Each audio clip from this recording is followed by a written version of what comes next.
came out of the woodwork on the day the Nazi died. They say the prisoner of Spandau was a symbol of defeat.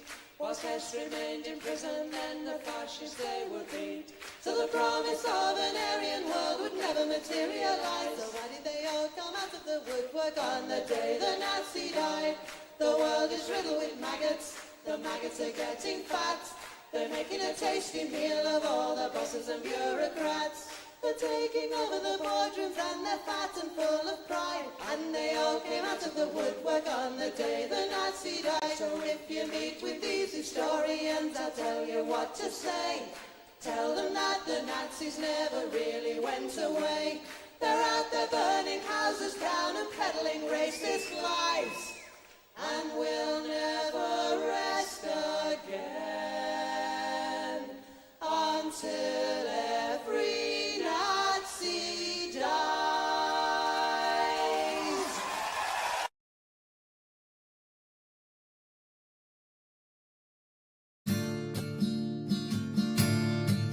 Woke up one morning and there were soldiers. Oh, bella ciao, bella ciao, bella ciao, ciao, ciao. Woke up one morning and there were soldiers. The invasion had begun. Lend me your shoulder, we'll stand together. Oh, bella ciao, bella ciao, bella ciao, ciao, ciao. Lend me your shoulder, we'll stand together. But I feel my time has come, and if I die here for the resistance, oh, bella ciao, bella ciao, bella ciao, ciao, ciao. And if I die here for the resistance, you must lay me in my grave among the flowers upon the mountain.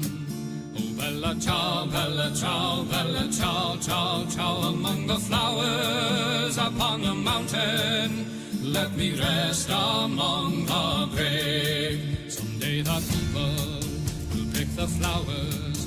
Oh, bella ciao, bella ciao, bella ciao, ciao, ciao. Someday the people will pick the flowers, and they will remember my name. This is the flower of the resistance. Oh, bella ciao, bella ciao, bella ciao, ciao, ciao. This is the flower of the resistance, and those who died for liberty. This is the flower of the resistance.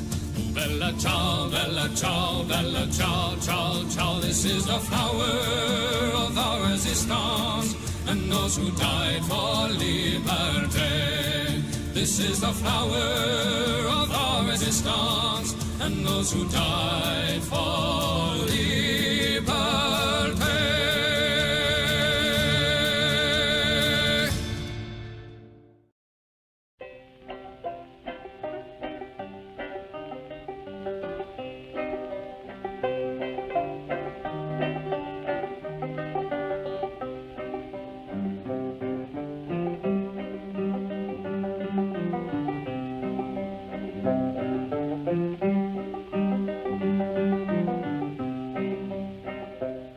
Come all of you good workers, good news to you I'll tell, of how the good old Union has come in here to dwell.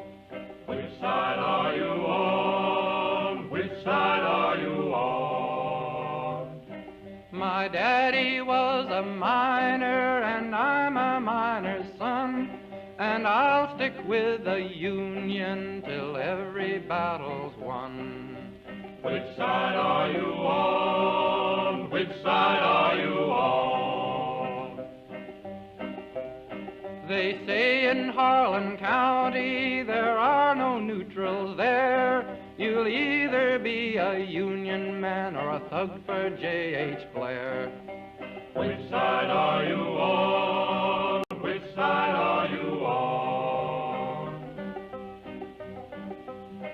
Oh, workers, can you stand it? Oh, tell me how you can. Will you be a lousy scab or will you be a man? Which side are you on? Which side are you on? Don't scab for the bosses, don't listen to their lies. Us poor folks haven't got a chance unless we organize. Which side are you on? Which side are you on? Which side are you on? Which side are you on?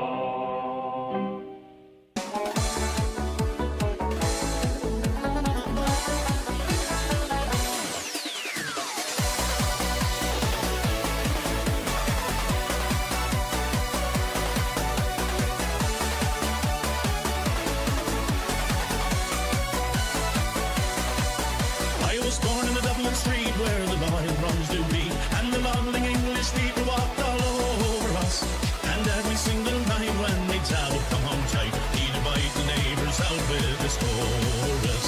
Come out, you black and tans, come out and fight me like a man. Show your wife how you won medals down in Flanders. Tell her how the IRA made you run like Galloway from the green and lovely lace of Gilshandra.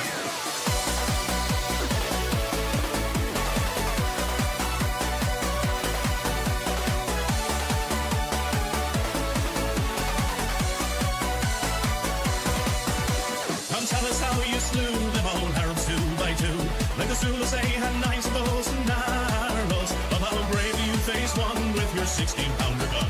And you frightened all the natives to the marrow. Come out, you black and tans, come out and fight me like a man. Show your wife how you won medals down in Flanders. Tell her how the IRA made you run like Galloway from the green and lovely lace of Gilshandra.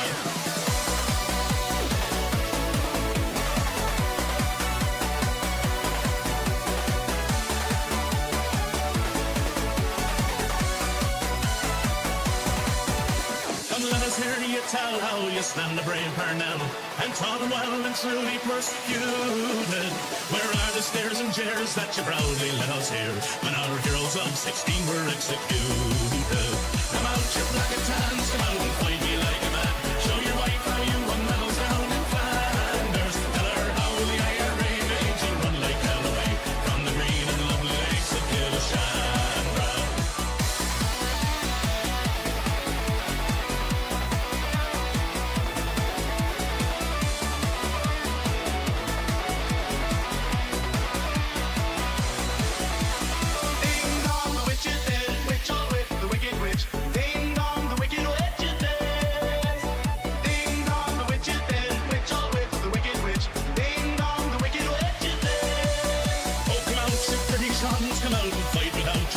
Show your wife how you won medals up in Derry.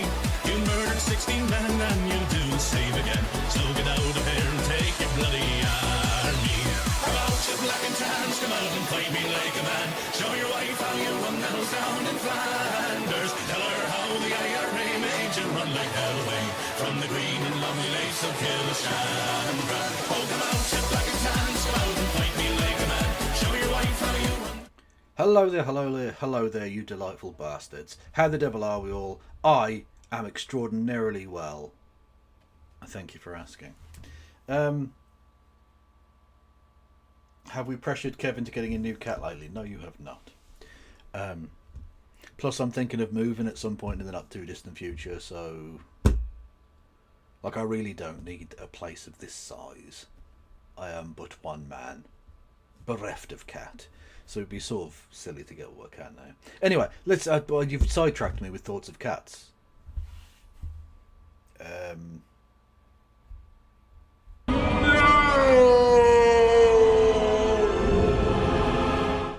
Fuck it, I remembered to plug the thing in, so I'm going to use it. How are we all? I'm very well. I thank you for asking. I am downsizing well, possibly downsizing in terms of house. But I'm definitely not downsizing in terms of waist size. I am a fat cunt.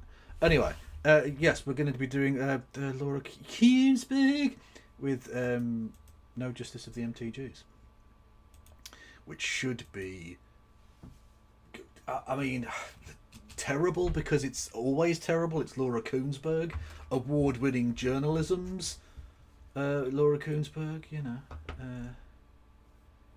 Oh, hang on, I didn't even fucking... Did I post in the... Oh, for fuck's sake, I didn't even post in the fucking Discord. Oh, you fucking little shithouse. Oh, I'm so fucking bad at this.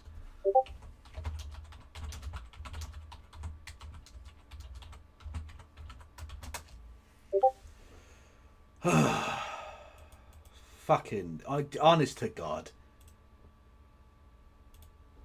My brain has been fuzzy all fucking day and I don't know why. Oh yeah, it's probably because I got fucking hammered yesterday. Anyway, where are we? Where are we? Right, I just wanted to post a fucking Google Meet link to No Justice. Fucking Jesus, cunting Christ. How was everyone else's day? Rangers lost, so that was fun, eh?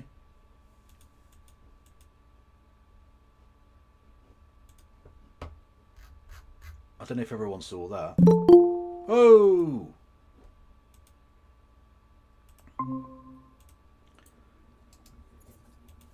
Hello there, No Justice MTG. How are you? I have a very important question for you, Kevin. Very important question. Well, please ask away then. The first part of this question. What job did you have before you were a professional opinion haver? Night watchman. Okay. That's fair enough. What would have happened to you? What would your boss have done had you turned up to work pissed? I'd have been fired. Okay. Well, apparently, according to the professional politics understanders of the UK, yes, that is a controversial position. Yes, I did see this. Apparently, it would be bad for you to turn up drunk to work at McDonald's, but making laws whilst drunk is fine. Yes. Nothing bad can happen. Apparently so. Apparently that is the case. Apparently, those of us who do jobs which are integral to the functioning of society in a traditional sense, i.e. those of us who go out to work building things or fixing things. I was about to say, doing can I just time out? I don't know that either of us can use the word us in this context. Well, the thing is, we can both turn up to work drunk, right? Well, exactly, and we don't do a real job, without which society would crumble. Well, literally, I mean, like now we are both professional opinion havers. Both of us can turn up to work drunk, and there'll be a fucking problem with it. Yeah. Not a problem in the slightest, right? But the people in this country who have, let's say, key workers, the indispensable members of society, if any of them turn up to work drunk, they would have been fired. I used to work pretty late. Used to work until like 8, 9 p.m. some evenings in a call centre. At no point was it okay for me to get pissed on my lunch and turn up for my last shift plastered, right? Well, indeed, and the long hours don't count because at my previous job, as aforementioned, it was 12-hour shifts. Exactly. Yeah. There's just... And at no point were they like, well, you've done 10 hours, so I reckon a double vodka's fine. Literally, very, very true, right? This is not a controversial position for anybody else, right? But in the mother of all parliament... What, Athens?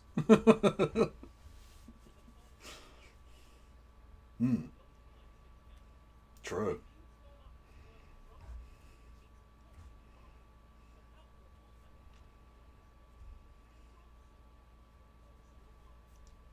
Yes, indeed.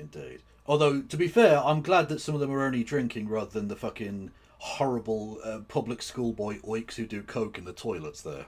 So, you know, there's that as well. Lest we forget.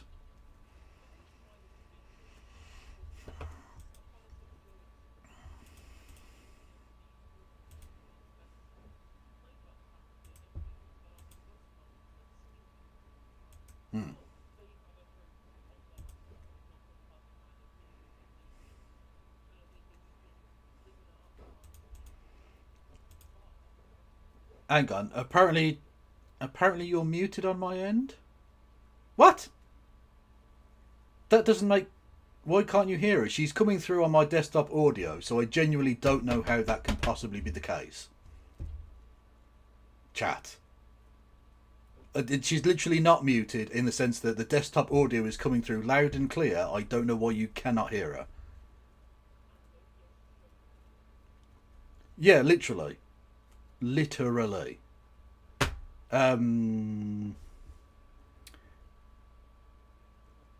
We can't hear. We could hear her, then she just dropped. Restart Kevin. I don't know what that means. Okay, 1 second. Right. I genuinely apologise for this. Can you speak for a second and allow my 1, 2, 3. Check 1, 2. There we go. Yes. Did you hear that? Now you can hear it. Okay. I don't know what the fuck happened there then. Okay. Cool. Cool. Anyway, apologies for breaking your flow. Yes. No worries. I will go back to. I'll carry off from where I was. A reminder that there are 30 publicly subsidised bars in Westminster with which those MPs can go and get plastered in between votes in the lobby. Yes. And what doesn't help is not only can they get drunk, but you can't even accuse them of being drunk, even when they are literally unable to stand drunk. You will say that they are overtired. Yeah. You can't accuse them of lying when they have lied, as we saw from Zara Sultana being kicked out of Parliament for telling the truth about the Prime Minister this week. And you can't say that they're drunk. You have to say that they're overtired. Parliament is a joke filled with scum. Apart from Anna Spencer.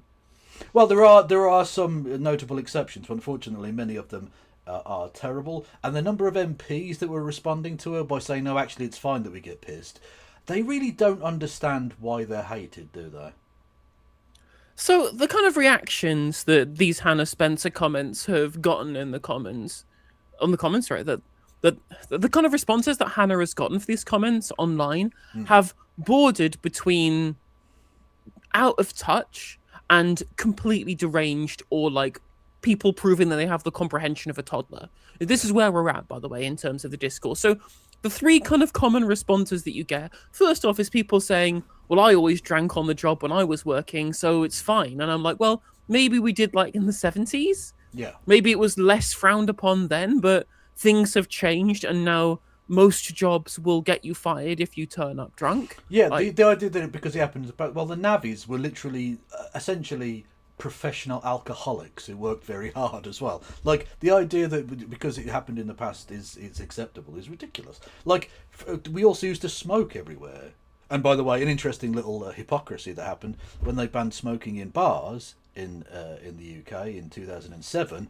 The last places in the country that you could smoke in a bar were in the bars in Parliament, because technically it was a royal residence, and therefore it took a lot longer for it to actually pass. Ridiculous. Anyway, just clarification in chat when they say, do they really need one bar per 20 MPs? That would be statistically correct, but there are also thousands of other people, including like researchers and the library staff and all the rest of it, security, who also work on site. So I don't mind them having bars, having places where they can get a meal and something to drink. That's absolutely fine. It's the idea that during work hours, when they are supposed to be working, they're actually just getting drunk. Well, exactly. That's the thing, is that somebody said, oh, well, yeah, surely it's fine that they're getting drunk. I'm like, just do it after work. Yeah, just do it after work. Like, I don't. If they want to go and unwind and get fucking hammered, I don't give a fuck. Go for it. You're perfectly entitled to do that. Also, I don't particularly mind, especially for the average worker. They're not necessarily the MPs are on a lot of money, but your average worker there isn't going to be on a lot of money. Having subsidised food and drink for them, that's absolutely fine. But the problem is, you've got multimillionaires drinking subsidised, extremely expensive liquors at my expense, and then going to vote to impoverish me. That's not exactly, okay. 100%. Yeah, you're absolutely right. That's just not okay. And those same people as well, you're also hearing is like, not just back in my day, we used to be able to get drunk on our lunch break. It's also people going, well, even in recent years, we all go out for a bevy on the lunchtime in the office. And I'm like, yeah, wow, I can't believe highly paid office jobs take these things a little less seriously than people who have, I don't know, key roles doing surgery, for example, or indeed people doing manual labor, which involves carrying heavy objects that could be dangerous in some regard. Yeah, the people who have the integral jobs for society probably need to be far more cognizant of their abilities of what they're doing it than people who end up like in meetings saying nothing, right? Look, all I'll say is, MPs, if you can do your job drunk, why are we paying you that much? Well, exactly. Like, in my head, you're on like over twice the average wage, basic, and you can do your job drunk, because you can't do McDonald's work drunk for minimum wage. Just saying. And that's the thing.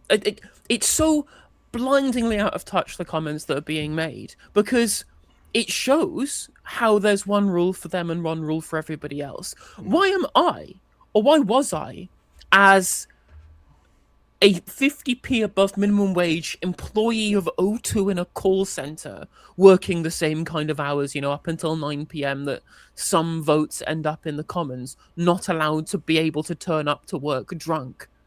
Whereas people who are literally the legislators of this country, legislators for millions and millions of people's lives, who get quadruple the salary that I did working for O2, suddenly that makes it fine. Why are they held to a lower standard than me? Because they're special and better, is literally their actual attitude to the situation. And thankfully, many of the people who take that attitude will be kicked out of the next election. Unfortunately, some of them will be replaced by reform people who think they're better because they're white rather than because they're, anything else. But that's a different matter for a different time.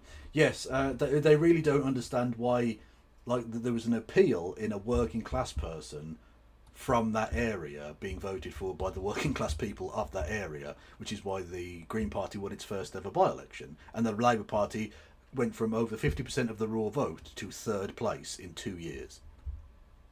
Exactly. Yeah. Exactly. They don't understand it, which is why they can't turn this back now.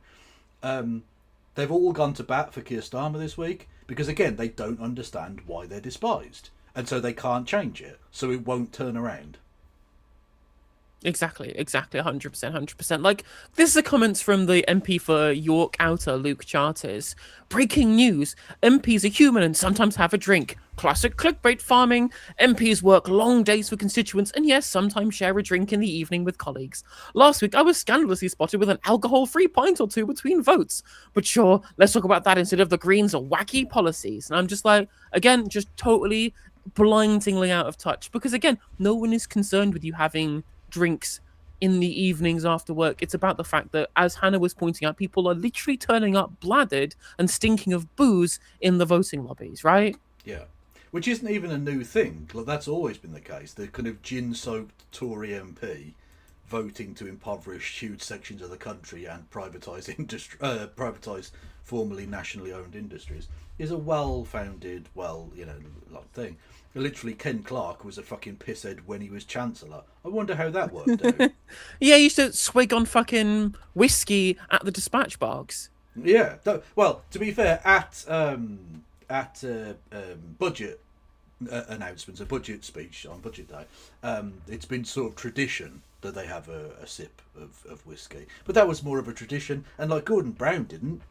Gordon Brown had water. So he didn't have to do it. But either way, he was just pissed all the time. And you can tell because he's got grog blossom face. He's got it literally, his face looks like he's drunk a lot of gin because it has. He's got very much exactly an Edward Lee look to him. Yeah, 100%. And that was the other thing is go for it. No, go on. I was going to move on to a different bit. You finish off that one. Oh no, basically I'm done on that. Did you? I don't know what your bit. No, the thing is, because there's another kind of response to what Hannah said that is even more stupid, right? Because at least it's not a difference of opinion. It's just, again, having the mental acuity and the cognizance of an absolute fucking child to not understand why these things are different. Because the other response that you get is, Green MP says getting drunk in Parliament is bad, but they want Class A drugs to be legalised. And I'm just yeah, we would still fucking frown upon MPs shooting up in Westminster. Yeah, exactly, yeah. I'd be as against them turning up after a crack ball as I would with them turning up drunk. And by the way, if there are people who have a drinking problem in Parliament, I'm more than happy to help them medically in the way that the policy of legalising drugs is meant to help those who are most at risk from drug-related injuries and deaths. Well, exactly. Again, the idea that anything to do with the broader policy of legalisation versus criminalisation on a certain kind of intoxicant is anyway relevant to the behavior of people during their work days shows you that people literally are performatively stupid. Oh yeah, they're doing it. They look. It's no point taking it as a good faith argument or anything. In the same way that I've said that people shouldn't quote Donald Trump in the papers or in the news, because what he's saying isn't good faith. It doesn't actually really mean anything.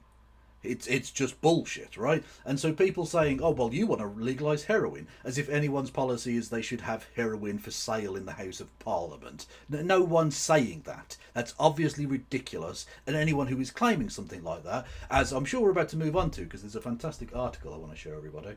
The claims made about the Green Party's policies are some of the wackest shit who shouldn't be taken seriously, in all honesty. And what's also so stupid about this is that there's been so much performative outrage over the Green Party's approach to drugs that I literally saw somebody on Twitter, some Labour fucking briefcase, saying, under the Greens, it would be acceptable for MPs to shoot up heroin, but only after they've finished in their time in the Commons. Quite literally, yes. Yeah. They said it sarcastically as if this isn't like a perfectly reasonable position. I'm happy for them to fuck each other after they finish their duties in the Commons. I also don't want them turning up to the lobby smelling of jizz. This shouldn't be. None of these things should be. Okay. Like, none of this should be fucking. This is simple. It's incredibly simple to understand. I'm such a bad influence on you, because at no point on Navarro have you ever said the phrase "they shouldn't turn up smelling of jizz." I can't help but feel I am a terrible influence on you, and it's bad. I'm sorry. I apologise to your audience for doing this. I mean, at the very least, yeah, I'm still unfailingly correct, and that's the important part. Well, that is undoubtedly true. Undoubtedly true. Or if you do smell of jizz, bit of fucking deodorant. Just saying, cover it up a bit. But I mean, presumably that's what voting with Liz Truss is like. Well, unfortunately, we haven't had our anal sex correspondent in chat for quite some time, unless they've changed their name and not told me. But either way, God bless them. Okay. So, having talked about the Green Party being treated, let's say, with a semblance of bad faith, do you want to see the most bad faith thing that's ever happened in response to a Green Party thing ever? Yeah, let's do that. Right. So, I bring you to the journalistic cesspit that is the Daily Mail. Oh, good. Looking forward to this. I don't know if you've seen this article. It is... Oh, yeah. Yeah. Monumental. Is it... Whoa. Is this article... Because I've not read it. I've seen the title, but I've not read it. Is this article better or worse than when the Daily Mail did fan fiction of the 100 Days when Jeremy Corbyn destroyed Britain? It's basically exactly the same. Oh, good. It's very much in the same kind of along the same lines of, like, it's fan fiction. They're just making shit up. Yeah. So. Literally, it's the same. It is literally the same as the Jeremy Corbyn fan fiction. Yeah. So this is like make up your own version of what might happen to get angry about. Right. So, invent your own misery. What life in Polanski's Green Utopia would be like? Re-education camps, border controls abolished, a nightmare vision of the future by Leo McKinstry! It's all in caps, I had to shout him. Just set the scene for everybody, right? There was a hint of drizzle in the air on that cold April morning as the Prime Minister cycled down Greta Thunberg Way, formerly Whitehall. True. I mean, if they're going to do this correctly, they will at least make sure that they have confirmed that London has been renamed to Polanski Grad. True, but I can't help but feel they would name it after, like, Bin Laden or something.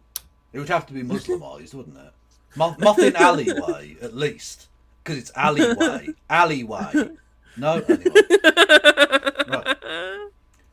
He cast an anxious glance at the grey clouds overhead. Then, because apparently they've also abolished sunshine? Cool. Then turned to his partner Richie, who was cycling alongside him.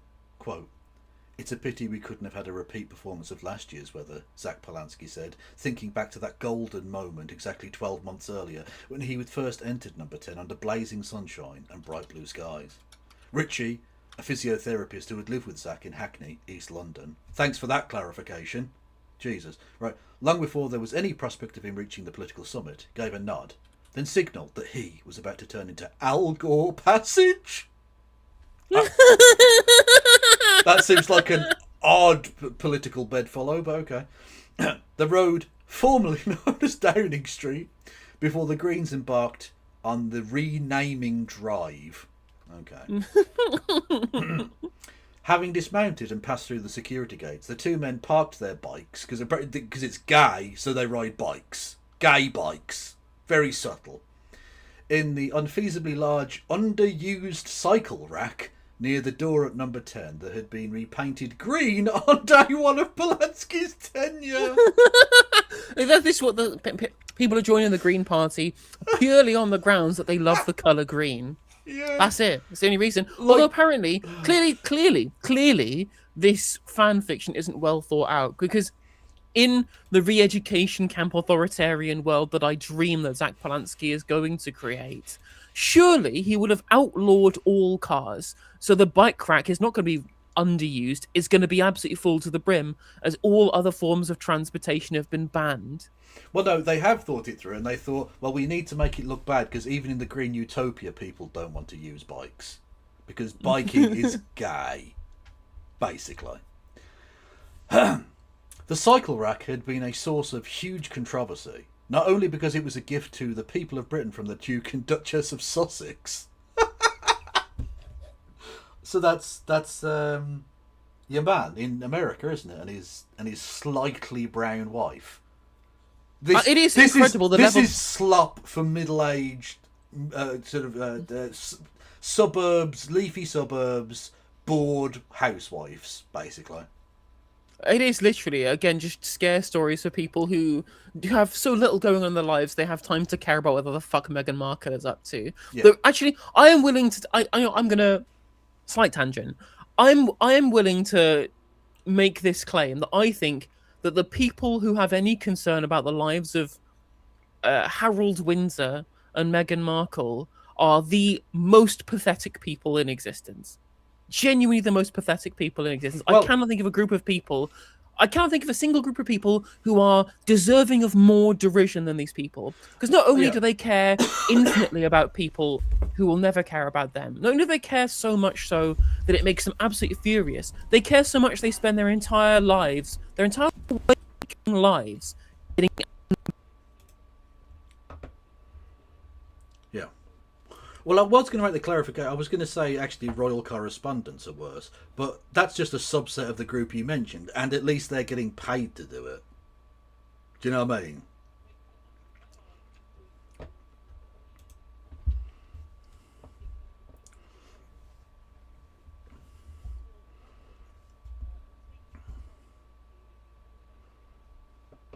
True.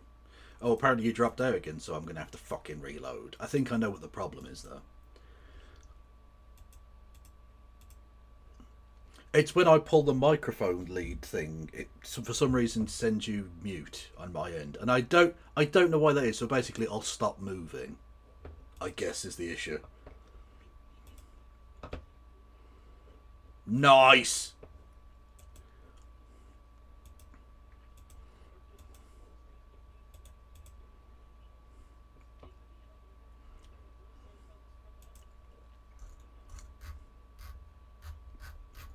True.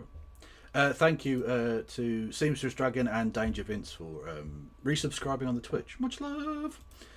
Okay, where were we? The Duke and Duchess of Sussex. But also because the conservation watchdog English Heritage objected strongly to its prominent location in such a historic setting. Polanski, whose slogan, "Be kind," is it? Is that his slogan? Oh no, but this is fan fiction, so they just make shit up. And apparently "be kind" is the worst thing they could think of him saying.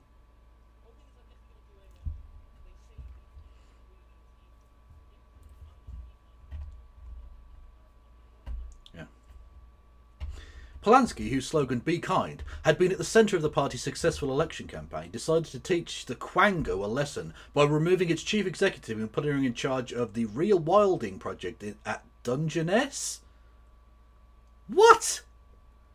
Okay. In contrast to the jubilant scenes that had greeted him a year earlier, there was no cheering crowd in Al Gore Passage that morning. There were so many jokes about Al Gore's Passage. Like, come on now. They know what they're doing. Just a smattering of disgruntled journalists, photographers, and film crews. The cause of their discontent was yet another power cut, a form of disruption that was now happening only too frequently after Polanski's government imposed a comprehensive ban on the use of fossil fuels. Okay.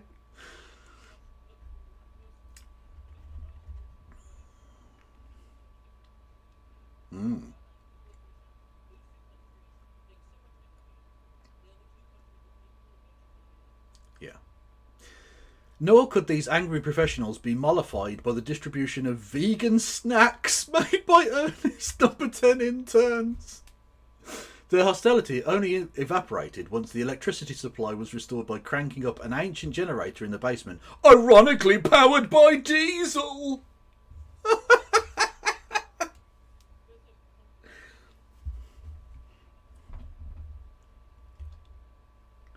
Yeah.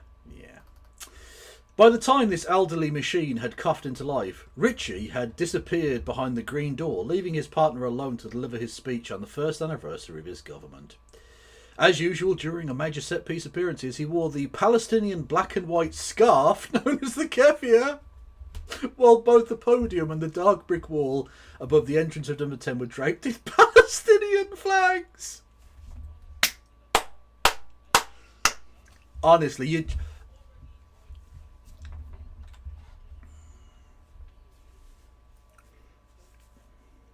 Yeah, is this a dystopia? Because it's sounding cool at the minute.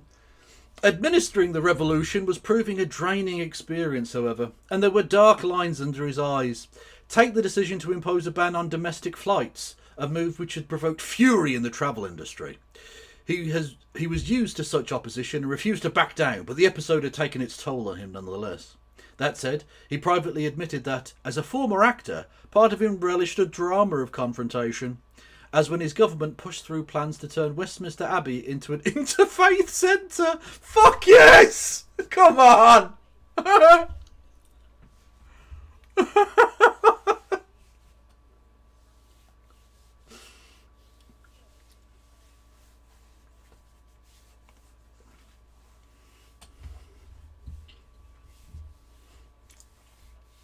Yeah.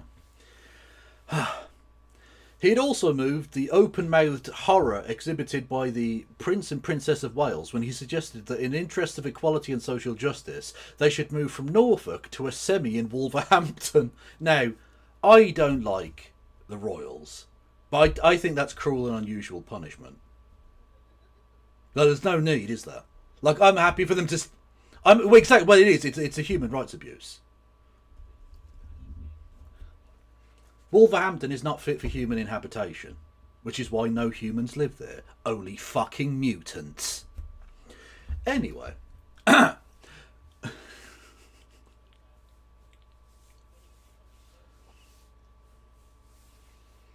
Yeah, rat people. They're my favourite kind of people. They've got twice as many legs. Think of it like that. But the moment had arrived for him to address an issue that was close to his heart, with a speech whose central theme was the progress he had made in creating a new, greener, fairer Britain by isolating the right. In opposition, he had caused outrage by ruminating over how to build a society without these objectionable dissidents. Yeah, the right-winged dissidents, apparently. Then he had been deliberately vague about the practical steps that he would take to create a bigot-free utopia, but now he was turning that goal into a reality. One of the first actions of his government had been to establish an Environmental Truth Commission under the former Green Party leader, Caroline Lucas, to promote eco-awareness, diversity and correct thinking. It would have a brief to challenge what the Greens called misinformation, because that's what the Daily Mail don't like, is that you can't use them as a source on Wikipedia because they're so disinformation. So that they're annoyed at that. They're annoyed that people know they're full of shit, you know.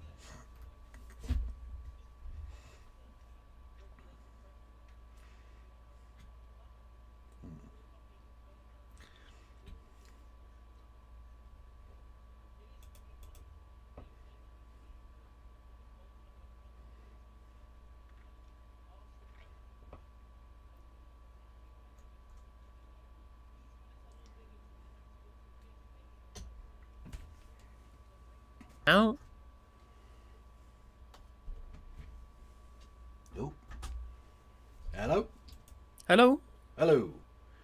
Hello, can you hear me okay? Can you chat hear me? I can, but can chat hear you? That's a good point. Chat, can you hear Helena? Or not? She is back. Oh, for fuck's sake, what's... I don't get it. Anyway, moving on.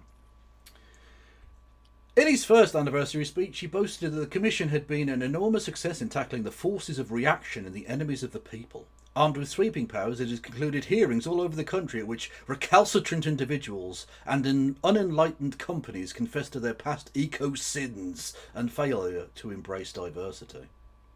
Yeah, based. Nice. Cool. Yeah. I do hope there's gulags involved. You know. In the same manner, oil and gas companies and electricity generators and distributors were interrogated by truth commissioners, their openness, he found, often lubricated by threats of nationalisation. Fucking based. I mean, I've long been in the camp of Nuremberg trial for petrochemical industry CEOs at this point. Yeah, no, I'm down. Yeah, when they deliberately suppressed information showing that they were destroying the planet, they have obviously bribed governments because they were destroying the planet. Yeah. And they spared smear campaigns and manufactured consent for that fact they were destroying the planet. These people are the absolute pinnacle of evil in the modern era, and they should be held accountable by trial. Literally. The Commission was doing other invaluable work, such as monitoring all teaching materials and library books for any deviation from the new progressive orthodoxy. Meanwhile, under its new Director General, the TV presenter and animal rights activist Chris Packham, the BBC had become the biggest cheerleader for the Greens Truth Commission, with its fact-checking operation BBC Verify now acting as quasi-state censor.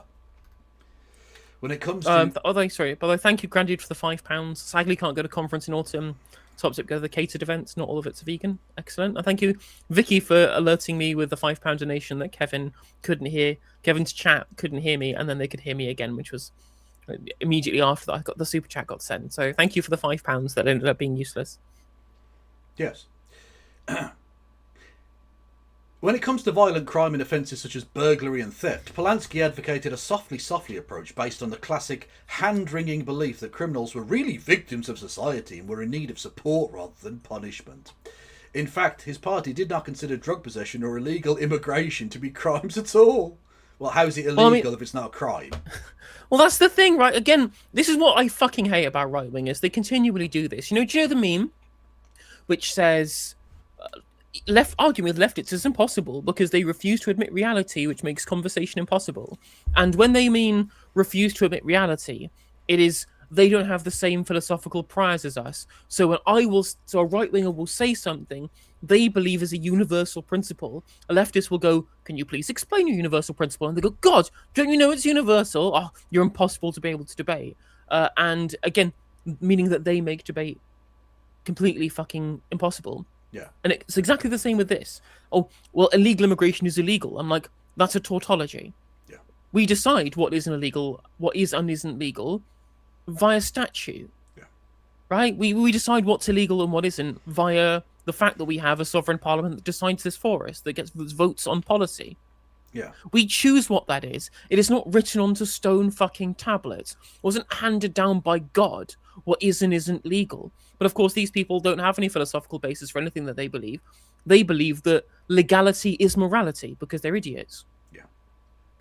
We welcome all new migrants as potential citizens, the Greens' last manifesto had stated, adding that the Green Party wants to see a world without borders.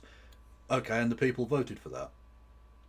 Even in your hypothetical, you can't really complain because the people of Britain voted for that manifesto, did they not? Mm-hmm. Okay, open borders it is then. Toodles. But all that softness disappeared when it came to handling environmental and social thought crimes. Looking into the cameras, Polanski said he was happy to embrace the paradox that Britain was becoming more tolerant by showing zero tolerance to the far right. Again, the paradox of tolerance has been kind of referenced there, I think, but in a way that seems to suggest they don't understand what the concept is. Yeah, Karl Popper absolutely spinning in his grave so quickly you could power a generator. And you wouldn't need an oil one, so, Exactly. That is how the backup generators work in this Polanski dystopia. Nice. That we just hook the corpse of Karl Popper up to inside an induction chamber. UNESCO had urged in 2025 that climate change denial should be made an international crime. Polanski's Greens adopted this proposal for British domestic consumption, thereby creating a significant number of political prisoners, a category that had never existed before in peacetime. He recalled with Hold your horses, right? Hold on 1 second. We quite literally have political prisoners right now. They were arrested for saying that they support a prescribed terrorist group. All I was going to say is it's illegal to say that climate change doesn't exist, which is why you should never say it, because if you do, that's terrorism. Exactly. I support climate action. Well, I'll see you in jail then. He recalls with relish the incarceration of King of the Petrolheads, Jeremy Clarkson. I mean, unironically, can you think of a better reason to vote for the man?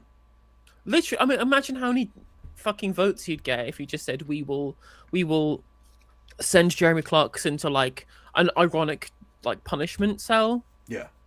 Where we force him to eat like vegan sausages. Exactly. Yeah. Trumpeting the dramatic widening of the definition of hate speech, he declared that misogyny, transphobia, and queerphobia would all enter this category, with offenders liable for long jail sentences. Cool. Yeah, I mean, misogyny is already a hate crime. Yeah. His regime, love it. If you notice that, it's just a government if it's like a country we like. If it's not, it's a regime. Very scary. That's why it's very frustrating. People don't say the Trump regime, and I'm like, what, the government that murders its own citizens with like squads of paramilitaries roaming the streets? How is that anything other than a regime? Also, that was definitely fake last night. 100% that was staged. I'm not buying it for a fucking second. Without a doubt. Yeah. Anyway. Look, all I'll say is, when America wants to kill a dude, Charlie Kirk's neck happens. On top of this, all the MAGA influences in unison said, this is why we need the ballroom. Because they'd been told to say it. Yeah, exactly. It's obviously fake as fuck. And also, why is he trying to retroactively, like, justify the thing when he's already knocked down the building and he's building the ballroom anyway? Anyway, it doesn't make any difference. The point is, a load of bollocks. Right. His regime had even introduced the concept of hate books, and the success of Suicide of a Nation, a work which forensically demolished the case for mass immigration, had made its author, the academic and Reform UK candidate, Professor Matt Goodwin, a prime target of the new Witchfinder Generals, and was now behind bars. Did he pay you to put that bit in? Like, I can't help but feel that's a bit like an advertisement, basically. I mean, these people fucking worship Matt Goodwin, you know? That's product placement, you know. But they really do treat him like some kind of savant for their movement, when of course he's a fucking idiot. Yeah. Forensically, when he got, like, literally quotes wrong. Completely fucking wrong. But that's forensic. And when he lost the fucking by-election, right? Yeah. The totalitarian atmosphere Polanski's administration created meant the criticism of his regime was muted. Some commentators said that the climate of censorship echoed the McCarthyism era of the 1950s, which, by the way, the Daily Mail very much supported when it happened. Others claimed that Polanski took his inspiration from the Soviet bloc in the 1970s, but most were too afraid to speak out. Anyway, it goes on like this. The acceptance of Sharia courts, anti-Semitism, etc., etc. It's quite long, though. So, yeah, it's just fan fiction. These people have lost their fucking minds. I mean, again, like, they took one comment that he made in one podcast and then assumed that he meant that he was going to essentially make being right-wing illegal. Well, yeah, they're freaks. They're just freaks who make any old shit up, yeah. Yep. Yeah, it's very, very sad. Anyway, talking of right-wing freaks, should we get on to Laura Koonsberg? Actually, tell you what, one more Green Party controversy we should probably cover. Go on. I talked about it on stream last night, but I'm interested in your opinion. Have you heard that Zach Polanski is a big fan of Vladimir Putin? Well, yeah, well, I had heard this because, of course, famously, the Prime Minister and First Lord of the Exchequer, Sir Keir Starmer, KC, told us that they were high on drugs, soft on Putin. It's true, he did say that. And the Prime Minister, the mother of all parliaments. The Prime Minister would not lie in Parliament, so come on. Exactly. Yeah. You think people would do that? Just stand up in the House of Commons and tell lies? Crazy. Never. Yeah. And definitely not drunk. No, it's very sober, very sober. But basically, like, Zach Polanski did this interview where he essentially said that, well, he was asked to compare Trump and Putin. Who do you think was worse? And he said, I don't really want to make comparisons, but like in terms of the threat to the UK, whilst Putin does despicable stuff in Ukraine, Donald Trump threatens to genocide Iran, and our special relationship, it makes it more dangerous for us than what Putin is threatening to us. And I'm like, everyone's saying, oh, Zach Polanski loves Putin. He's saying that Putin is having his character defended by Zach Polanski, and we just said that Trump is a bigger threat to us as a country. Well, exactly. What's your opinion of the statements that he made?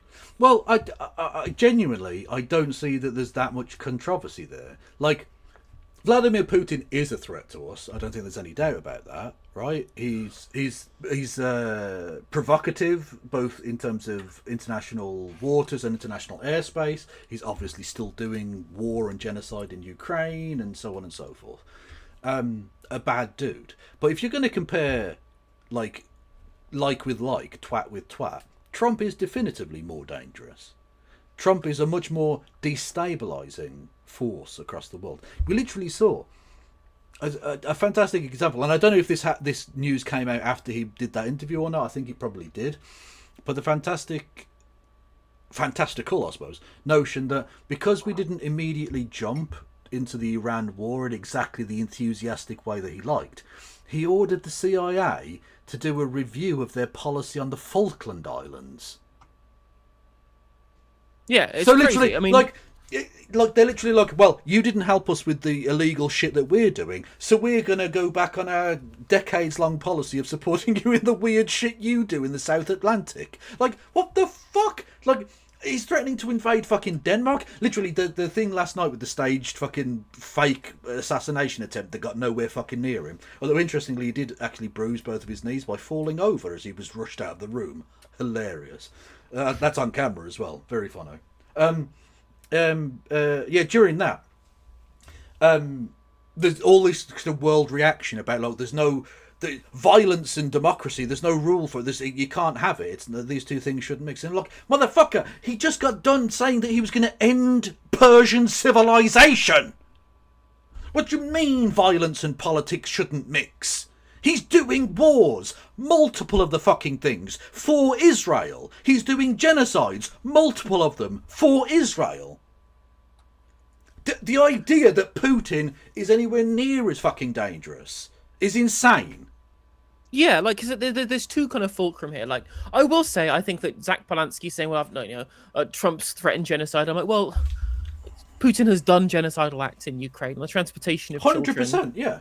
Yeah, it's I think that's the comment that he should be retracting and clarifying, right? But in terms of the actual threat to the UK specifically, clearly Trump is a higher one, specifically because America is supposed to be the custodian of the liberal world order that has been so that's been so protective in terms of European defense, right? Like, they're supposed to be obviously they never have necessarily been, but Trump's open, flagrant violations of the UN Charter opens up Pandora's box for what could happen anytime soon in future. The idea that Putin is going to be attacking the UK directly, I find that very fanciful. Trump isn't going to necessarily be doing that either. But in terms of the destabilization of the world order, Putin didn't destabilize it because there was kind of multilateral opposition to him. All of the world powers combined together to support Ukraine against them. Is the same happening with Trump and Iran? No. Outside of Pedro Sanchez and like a half-hearted attempt from Georgia fucking Maloney, Europe is allowing Donald Trump to flagrantly violate the UN Charter, rip up the post-war consensus, and send the entirety of geopolitics spiraling into might makes right. This is significantly more destabilizing and dangerous for us specifically, even if Putin's actions in Ukraine are probably worse in some utilitarian respects. Like, in a microcosm. But in a macrocosm, clearly Trump is worse for us. Yeah, I mean, to be honest with you, I don't even think it's a contestable topic as far as I'm concerned. He's obviously fucking worse. Now, just because geopolitically we're more aligned with America, I don't think we should be geopolitically aligned with either of those countries, because they're both run by autocratic madmen. So I don't like it's. We shouldn't be fucking allies with Egypt. But not with it. Well, Egypt is one, but that was a complete misspeak on my part. Israel, or with Russia, or with America, Saudi Arabia, or the UAE, or Qatar, or any of these fucking countries, because their human rights record is abysmal. Every single one. Right, I think the thing is, even if you want to look at the internal human rights record of Qatar, at least what they aren't doing, what the UAE and Saudi Arabia are doing, which is literally insane fucking war crimes, like Saudi Arabia in Yemen, and the UAE directly funding a genocide in Sudan. Yeah, exactly. Yeah. It's look, they're going to try and attack Zach Polanski in every which way they can. None of it's going to be good faith, and what he needs to learn. And not just because, like we can afford to be aggressive and over the top on the internet, because whatever, like, it doesn't matter if we lose some normies. And he has to be careful about that. But I think the thing you need to learn from the Corbyn era is when they try and slander you with shit like you're pro-Putin or you're anti-Semitic, is to not back down to the framing of it. Yeah. Don't just come out and say, you're all cocks, get fucked, right? But come out and say, I refuse to accept your framing of this. Because what Corbyn did, it wasn't just that he didn't defend himself aggressively enough against the accusations. He accepted the framing of it. He accepted that stupid definition of anti-Semitism because he was being bullied into it. Once you accept their premise, you can't win. They've set up the playing field so that you cannot win under any circumstances. They can just say what they like about you, and the country will just go with it, because you're essentially playing into that narrative. Even if you yourself are not the thing you're being accused of, you've accepted the narrative. You go with it. That exactly. Damned. And to be fair, I think Corbyn tried to do the nicey bit, and the thing you need to learn is not to do that. Even though it might be you innately more your kind of political read of the situation, which, given that he was previously in the Liberal Democrats, might be his more fundamental understanding of how to deal with political messaging. And I don't mean that as a diss or anything like that. I mean, literally, when you grow up and become a politician in that kind of more conformist, centrist mindset, there's a kind of a natural inclination to be more, to get along with people, for there to be more of a kind of a conformity to the way in which you do politics. And that's A, not the way the left can win in the current paradigm, and B, not what the country wants right now. We don't want everyone fucking agreeing on everything, because everyone agreeing on everything is how we got into this situation. The Tories and Labour doing exactly the same fucking thing for the last 40 years has led to the degradation of the entire society. What we need is someone standing up and saying, no, this is fucking bullshit. We need to do something different. Anyway, 100%. I can understand where you're coming from. It's also incredibly galling for like Luke Pollard, who's the Armed Forces Minister, said this, and this is absolutely disgraceful from Zach Polanski. Motherfucker, you oversee our country training members of the fucking IDF. Fuck off. Fuck off. And it's so annoying. They're the same government that will say, if you say something like, I support Palestine action. That's not me saying it, by the way. I'm saying, if you say, I support Palestine action, that would be illegal.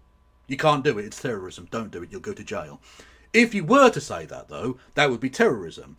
But training members of the most significantly well-funded and largest terrorist organisation in the history of mankind is perfectly fine.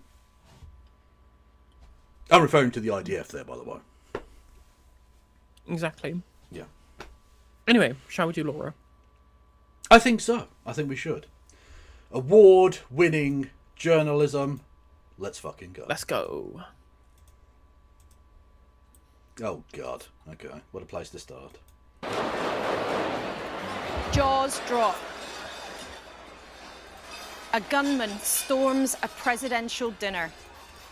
Why would jaws drop? not only is this not the first supposed assassination attempt against Trump, it's not even the first time someone's tried to shoot a president outside or inside of this building. Literally. Ronald Reagan, America. Gunshots in America. Whoa. Ronald Reagan was shot outside this very same building 40 years ago. Like, it's really not that jaw-dropping at all. It's like saying, crazy, unbelievable news. America, there's been another school shooting. Wow, really? Apparently the Catholic Pope is a bear that shits in the woods. Like, it's nothing. This is not jaw-dropping in the fucking slightest. Donald Trump is rushed out unhurt. There is chaos and confusion as the Secret Service tried to secure the scene. One agent was shot at close range, but was saved by his bulletproof vest. Ah, well. Oh, in which case it's definitely literally 100% staged then, right? Fake the one person who got shot, it just happened to be the one wearing the bulletproof vest. Oh, no. Yeah. Also, yeah, it wasn't a presidential dinner. Not only was it not a presidential dinner, Donald Trump, in the first 4 years of his first term, never attended this dinner once. Even though it's tradition that a president should, because he knew that he would be mocked. Yeah. Whereas now, the entire establishment are so cocked they don't mock him. No, exactly. And also, he might turn up to this one because then maybe he might be able to get some publicity out of it somehow. The suspect was bundled to the ground. Back at the White House. Honestly, Eric Andre's gone too far this time. He should. You should have stuck to the let me in, do that bit. Don't rush the security with a gun. Come on now. The president went straight on TV. I fought like hell to stay, but it was protocol. They said, "Please, sir." With the why give him the media will never learn. Stop giving him the oxygen he wants. What, you don't need to air him saying dumb shit after this. It's not relevant to anything. He just wants to talk. He wants to be listened to. He's like every old person, except instead of begging their grandkids to ring them once a month, he gets to talk to the media every fucking day. He's just an 80-year-old who wants to be listened to as he talks shit. King heading to Washington.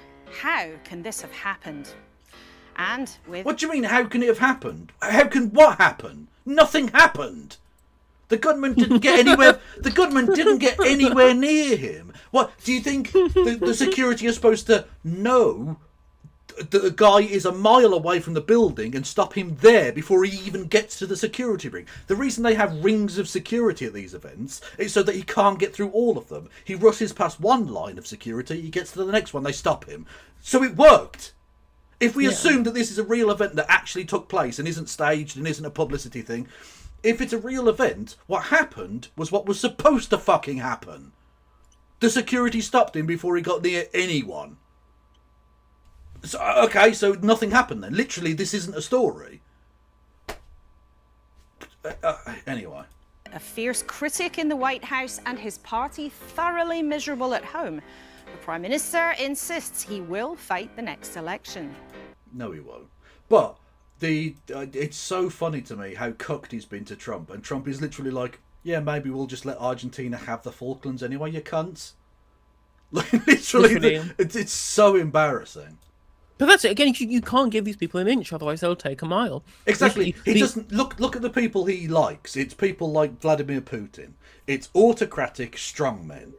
You can't look. Even then, what he likes is autocratic strongmen or very clever cunts who can outsmart him very easily and make him feel good or whatever, like Macron. And neither of those qualities are possessed by Keith Stronger. He's just a cock. And if you allow yourself to be a doormat, he'll wipe his shoes on you and then leave. That's it. Also, like, can we appreciate this freeze frame of fucking Chris Philp? What is he had like speed before he came on, just like grabbing the chair and gurning his fucking face up. He does look like he's doing a Goonies impression or something. Yeah. But can you ever see a more perfect distillation of the average, just inadequate white man that run the country? Chris Philp Literally. and Darren Jones, two of the most worthless human beings ever, who have both held high office. Oh, But I mean, they turned. God. Yeah, I mean, but at least at least they've gotten pissed. Yeah, at least they're probably absolutely hammered. Yeah, which is good. Yeah. And you know what? us today- If I were Chris Philp, I would want to be drunk all the time too. Exactly. His close colleague, Darren Jones, Senior Cabinet Minister, the Chief Secretary to the Prime Minister, and Chris Philp from the Conservatives, the Shadow Home Secretary. And all this turmoil with a huge set of elections 10 days away. I've been in Wales. That's a point, actually. What are you on Navarra on election night, or what? What's happening? It's a Thursday, so yeah, it's my Yeah. hosting day. Okay. But I will be unless I'm since I'm still in London for over the next day. I will be back in at home to stream it. Okay. Where voters are on course to break the habit of 100 years and send Labour packing. So many, they all want to say, we'll do this, we'll do that, we'll do this, but nobody wants to say how. Our team at the desk for the next hour, Lord Kim Darroch, former ambassador to the United States, who knows a thing or two about Washington, D.C. Breakfast TV queen from Good Morning Britain, Susanna Reid, and legendary actor Brian Cox.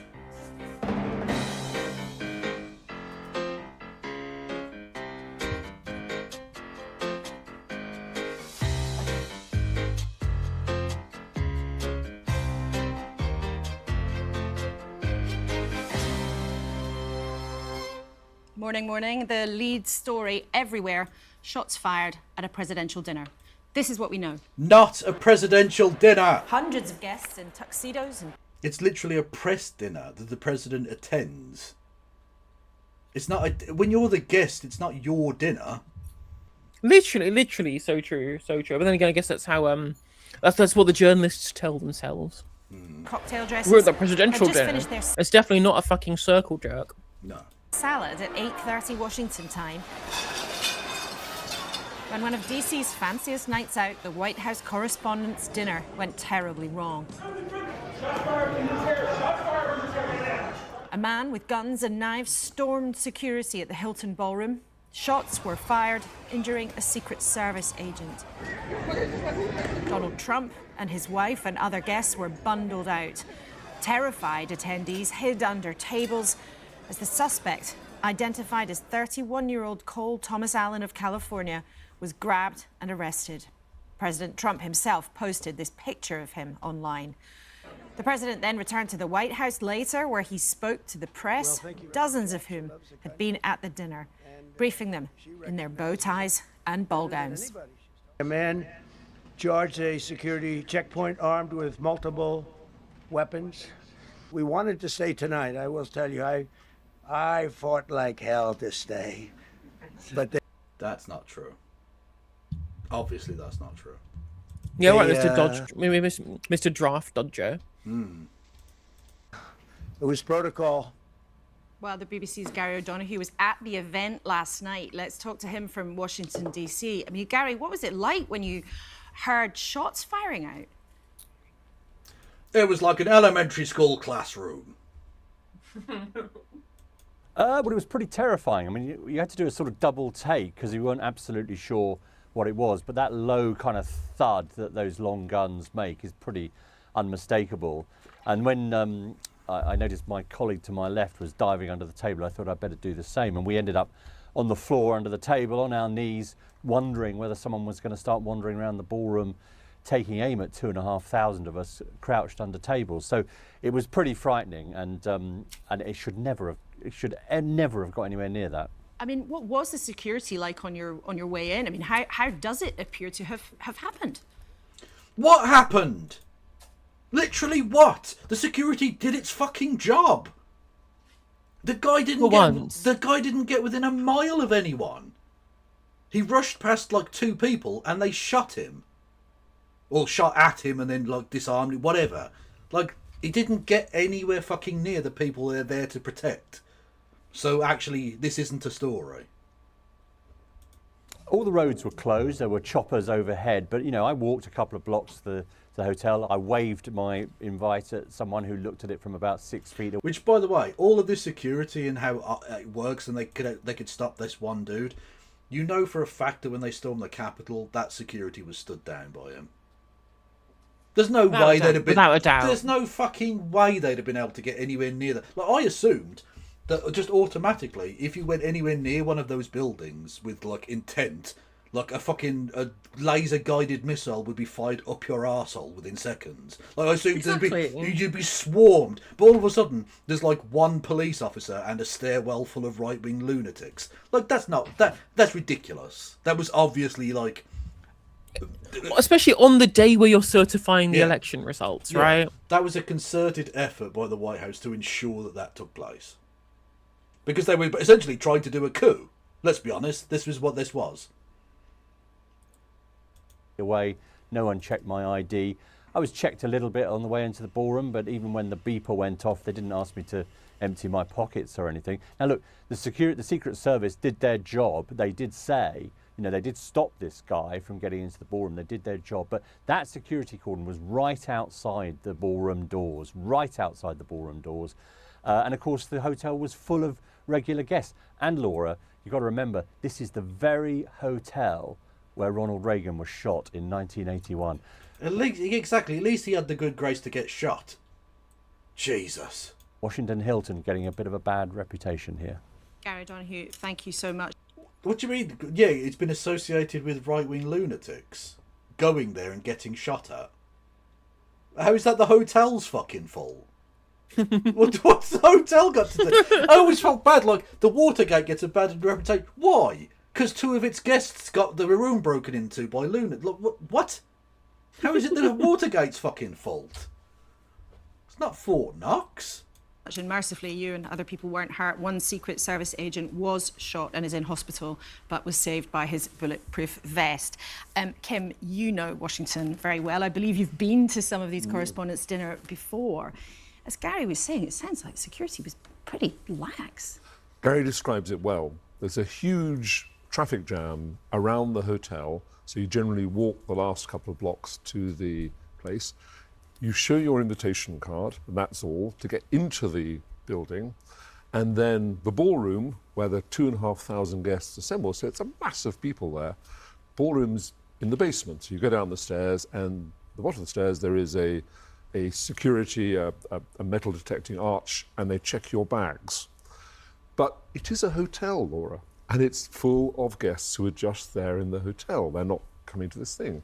So if you were there and you had bad intentions about breaking into this dinner... Because apparently Washington, D.C. is the one walkable city in America, ironically. Literally, that's so true. Yeah. If you tried to do this in any other city, it would have taken you 2 weeks to walk that fucking distance. Just be hit by a car. Right? Have your scheme foiled by a motorist that doesn't understand how lights work. One security thing you had to get past, which you saw in that film where the gunman runs past it, the arch and the bag check, and then you're in the ballroom. So there are certainly security problems now. Well, no, because he was 2 floors up. So it wasn't the first security line outside the ballroom. He would have had to have gotten in an elevator, gone down 2 floors, past another line of security, and then into the ballroom. He got absolutely nowhere near him. The security seems to have worked perfectly fine. Well, it did its job admirably for once. Yeah. Or the guy never really had any intention of doing any of this because it's a nonsense story. Yeah, because it's a fix. Yeah. And what we do understand at the moment, it seems that the shooter was a hotel guest, and we don't know what his motivations were. But Susanna, this of course comes at a time when, the king is about to get on a plane and go to Washington. Does this change the backdrop, do you think, of what was already? No. No. Literally no. Why are they trying to make this into a massive story? It isn't. Like the king's just going to go there and there's going to be 2 lots of security instead of 1. Okay, cool. It's going to be a very tense visit. Oh my goodness, absolutely. I mean, just beggars belief what's happened. Imagine if the gun... What do you mean by that? What the fuck do you mean? Beggars belief there was a gunman in America? Look, that's their national pastime is public shooting. What are you talking This is the about? This is the third assassination attempt on Trump himself in the last 2 years. Yeah, this is bollocks. Had a different sort of gun. I mean, the outcome could have been... What do you mean, a difference? What, a bazooka? A nuclear bomb gun? What? He'd have to have shot through lines of fucking concrete to get to anyone. What? This is bollocks! So much worse. This is not the first assassination attempt on the president. It seems utterly remarkable that security wasn't absolutely watertight. How many risks are they going to take? He charged the security. Yeah. Clearly it worked. Yeah. Can we just skip this bit, actually? Because I don't fucking care. It's a non-story. Right. Yeah, these people have actively made me want to listen to Darren Jones. I know. Fuck them. Oh, Jesus. By 10 o'clock, we'll let you and everyone watching at home know. As we've said, America has been preparing to host the king. But here, the row is still raging over one of its former visitors to Washington, D.C., of course, Lord Mandelson. In January, he told us that Number 10 had known everything about his friendship with Jeffrey Epstein and his past. But it has become ever more painfully clear that Downing Street didn't know everything, and the Prime Minister has said... Yes, it did. It's lying. I mean, it's incredible, and no one has just, like, brought up the footage of Keir Starmer being asked in public on a widely televised media round in January 2024, being asked by the Financial Times, "Oi, your mate Mandelson, we know you're getting advice for him. You know he's mates with a pedo, right? Yeah. Do you want to look into that?" And he goes, "Actually, I don't know as much any more than you do. Meet me." And so there we go, right? Like, yeah, maybe play him that clip and gone, well, why, when you were told about the fact that he was friends with a pedo, you didn't check this shit out, Mr. Forensic? He didn't also know about the extent of the security concerns about him. And we'll come to that, Darren Jones, in a minute. Welcome to you this morning. With the King heading to Washington tomorrow, though, first of all, will the government take extra steps to tighten his security? Well, look, as you'd imagine... Why? What they were going to send in with just like one bloke previously? They were actually quite blasé about the whole affair. They were just going to send him in a fucking flak jacket instead. No, he was going to have like crazy ass MI5 fucking security detail. How does this change anything? Stop trying to make fetch a thing. It isn't going to be a thing. The government and the palace were in close cooperation with American counterparts in advance of the visit anyway, and further discussions will be taking place today ahead of next week. So there may be some step-ups in what was planned? There'll be appropriate security in place in relation to the risk, yeah. The whole visit, though, is taking place in a very, very tense atmosphere.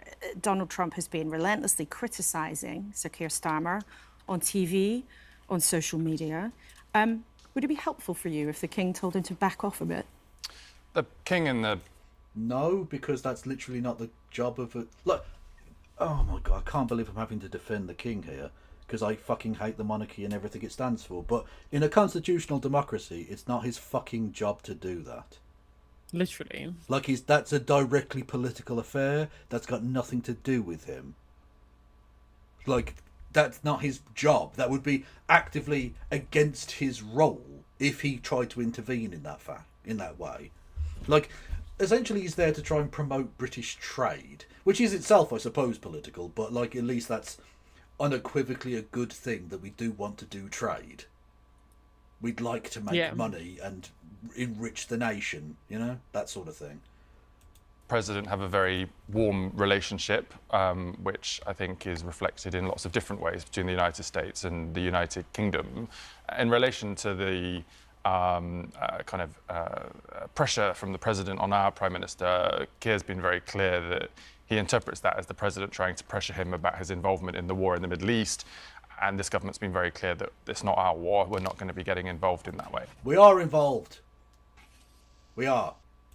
But it's a bit more than that, though, isn't it? I mean, he said, I don't think he has a chance. If his policies become strong, which they are not, he can recover. But if he doesn't, I don't think he has a chance. I mean, is part of this visit for the King to have a bit of a quiet word and try and pull him back a bit? Well, look, the King is visiting to recognise the 250th year of independence. Our relationship... Why? We shouldn't accept American independence. It hasn't worked. So true. I mean, literally, we have like. You should go there and say, look, you've tried the independence thing. It hasn't worked out for you. Here is the articles where you can rejoin the UK. Make America Great Britain again. Sorry. Well, you've had your fun with the independence, right? You have shown that you can't be trusted with it. We're taking it away. Exactly. And you owe us for all that tea in Boston Harbour. Just saying. Literally, so true. Like you wanted your just forget the Marshall funding. Yeah, forget the Marshall funding. Forget all of that. But also, yeah, we definitely want that tea money back. So like you wanted independence, fine, but leave the tea out of it. What did it do? Dickheads. It started with a disagreement, and yet has been a strong relationship for hundreds of years ever since. And there are. I like that, a disagreement that led to George Washington and his men slitting the throats of sleeping British servicemen. Yeah, that's a disagreement. Sure. Often political disagreements between administrations, but the relationship that is pretty well. And I love it. Again, Americans going about like. Politics and violence shouldn't mix. Motherfucker, your country was birthed out of a revolution that involved like shooting and killing people. The fuck are you talking about? And you gained most of the land of your country by killing native people. Like, just fucking look at your own history and maybe think again about that sentence. Well, literally, Manifest Destiny was the inspiration for Nazi Germany. Yeah. No American likes to admit this shit. No. Well bonded between the United States and the United Kingdom, both in terms of culture, language, families, business, all the way through to military and intelligence cooperation is pretty deep. He's not just going to go and mark that anniversary. We all know that. Keir Starmer sat and dangled the invitation to him in front of the cameras in the Oval Office. It's a political motivation too. Oh, see, this is too soon, chat. Too soon. Why do the British say British and not British? Because after the Boston Tea Party, they hide the tea. Too soon. Too fucking soon. That's a national tragedy. Literally. That's like literally like mocking the Holocaust, but for tea. Actually, dickheads. Because it seems that Donald Trump is very charmed by the monarchy. So is he going to be helping you out by trying to warm things up a bit, trying to soothe things? So look, His Majesty will always act in the interest of Britain. There's no question about that. And it's good that the King has that type of relationship with the President. Will he tell... Was he acting in the national interest when he tried to rehabilitate his paedophile brother? Because he did try to do that initially. He started inviting hhim to family gatherings and things, and then the story blew up again, and all of a sudden he had to move into a slightly less palatial palace. Oh yeah, a slight downgrade. Oh no, Andy from Norfolk now only lives in a 20-bedroom house instead of a 27-bedroom house. Oh no. It's basically a pauper. Yeah, but honestly, how will he survive, the poor love? Well, Donald Trump, that it would be a mistake to look again at Britain's relationship with the Falklands, as a Pentagon email seems to have suggested, which was leaked this week. So look, I obviously can't predict what His Majesty will say in a private meeting with the President, but in relation to the Falklands, the government position is very clear. The Falklands is British territory, and the only people that get to decide otherwise are the islanders themselves. But it does sound like you hope that the King's... But that's not... Oh, okay, that's not how that works. Why are we allowing 500 dickheads who live in the South Atlantic to define our national policy towards an entire region? That's not ever how it works. Like, would we say our relationship with Scandinavia should only ever be decided by 500 people who live on one of the Outer Hebrides? No, we're a nation of 70 million fucking people. Now, don't get me wrong, I don't think for a second we should abandon the people of the Falklands. They are British citizens. The British government have a duty to protect them and serve their interests. Fine.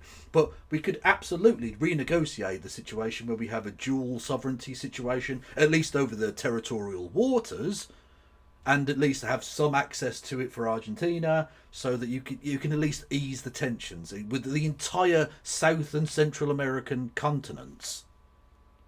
But no, the 500 fucking lunatics of the Falklands and the penguins who outnumber them have just decided, nah, fuck that noise. We need to be enemies with Brazil and Argentina and Chile forever. That is true. That is true. I mean, I guess there should there should be consultation, right? But like it shouldn't be up to them unilaterally, I guess. Yeah, because like we don't do that in any other situation. Say like I don't know, our disputes with France should be decided by 12 people on Guernsey.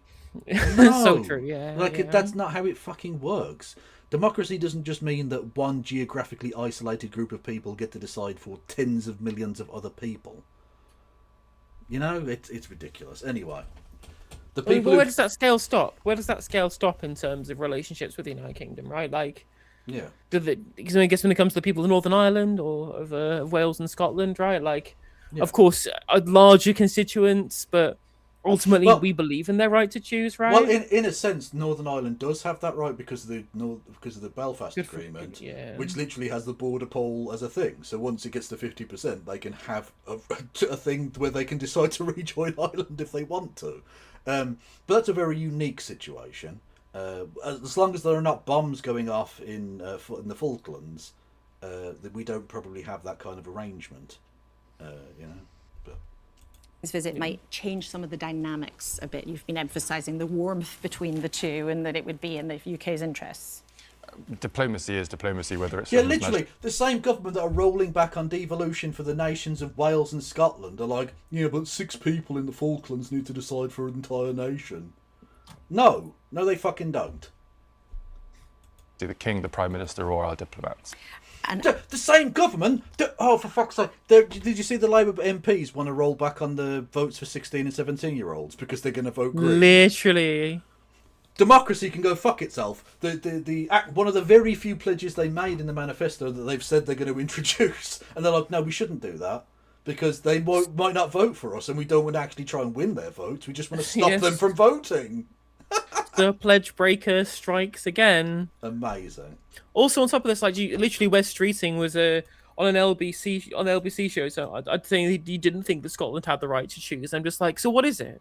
What is it, Darren? Do you believe in the right of these people to choose their own future, to do up be decision for them when it comes to Falkland Islanders, but you don't think of it for the entire nation of Scotland? Yeah. after the mess over Peter Mandelson, how important is it that the relationship is improved? I'm not quite sure how the two are connected in terms of the domestic debate and the international relationship. I think the new ambassador Well, it's because if you look at what's happening in this country from other parts in the world, you think it looks incredibly messy, and you look like a prime minister who's in deep trouble in his own party. Look, I'll be frank. Actually, I've been abroad recently, and I also had a constituency town hall in my own constituency yesterday with 150 people, 2 hours. Peter Mandelson didn't come up once. I mean, there are legitimate questions here around process failings. It's right that Parliament looks at that. But when I was abroad, when I was... It's so funny they're trying to still go with the... Oh, it's process. It's just process, guys, honest. It's not the Prime Minister's fault, it's the system's fault, yeah? Don't hate the player, hate the game.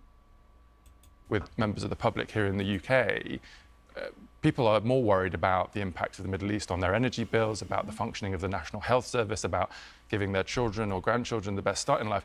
It wasn't raised once with me about the UK security vetting process. So whilst there's legitimate questions there to be answered, I think we have to recognise that opposition parties now are using this, which has been clearly shown to not be a case for the Prime Minister to have to answer as a pre-election kind of tactic.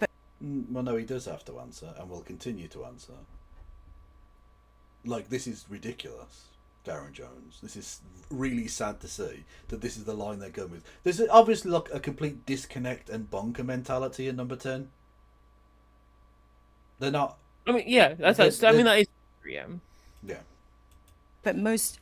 Absolutely rightly, you can understand that most people are much more worried about what's happening in their own lives, but that's exactly why this is such a mess, because the handling of this is sucking up government time, effort and energy, because the opposition parties claim again and again, and the Prime Minister has admitted he got this very badly wrong. So let's just briefly touch on some of the process. Well, he might have misled the House, by the way. Yeah. So he might have misled the House. First of all, on the counts of him saying there was no pressure on Ollie Robbins, when clearly there obviously was, and that was direct testimony from Ollie Robbins. But also, it's the opinion that they may have misled the House over not declaring the meeting with Palantir. Did you see that? Yeah, I did see that, yeah. Which is obviously the case because those things are supposed to be reported. And this was off the records. And then Palantir just happened to get a massive contract. Crazy. Questions. You said the way Peter Mandelson got the job, even though there were security concerns, had serious process failings. There's your words there. Yep. But the boss of the Cabinet Office, which is your department, said, my view is that the due process was followed. So which is it? Well, my comments were in relation to the fact that officials had seen that UK security vetting recommended not to appoint Peter Mandelson and didn't feel it necessary to tell If I have to ministers hear that, as far as I'm fucking concerned. UK security vetting one more time, I'm going to actually have an aneurysm. Can we talk about the fact that he was mates with a pedo again? That's the salient bit. Yeah. Serious process failing. But then the most Well, senior... it is and it isn't, in a sense. It is obviously one of the concerns, but the security concern is, he was literally, one of the things was that he was going to have, if he met with certain ex-associates of his from China and Russia, he would have to have another person in the room with him to chaperone him in case he did a corruption. Okay, that seems like a bit of a fucking red flag, to be honest with you, lads. And secondly, he was still on the board of a Russian arms company after the Russian invasion of Ukraine. Excellent. Good. Glad we cleared that one up. And glad that Keir Starmer knew full well that he had relationships with Epstein as well. Great. This is brilliant, excellent statesmanship. Adults really, truly back in the room. Only the best candidates. Also, Verminsky pointing out in chat, remember when Darren Jones looked good in his job on the select committee, and now he looks thick as fuck thanks to Labour together. Yeah, he was really good, like questioning the Royal Mail boss in the Business and Trade Select Committee in the last Parliament, right? And just, as soon as you become a government minister, it's just this giant fucking exercise in plausible deniability and manufactured ignorance, right? Yeah. It's so pathetic. Again, because of course these people believe in nothing. Yeah. They actually have zero beliefs. They believe in fuck all. And so as soon as they come into contact with anything difficult, they have to fall back on on trying to obscure the reality and engaging in fucking misdirection. Yeah. Well, exactly, because he was free to actually question when he was just a shadow minister and on the select committee, but now he's actually in Westminster, and specifically at the heart of Downing Street as well. Like, he's just one of those people now. You look from pig to man and man from pig, and you can't tell the difference anymore. Thank you, Dingus Van Sank with Bitty Bits. Thank you, Marcel Paul, for resubscribing. And thank you, Fosmos with Bitty Bits, who says, glad the chaos came to an end in 2024. True. Isn't it nice, the quiet? Your official in your own department is saying that the process was followed. So those two things I think don't quite stack up today. But these quotes are in the context of slightly broader or more narrow debates. I think what my permanent... Also, is Cat Little actually a little cat? Unfortunately not. It's very sad.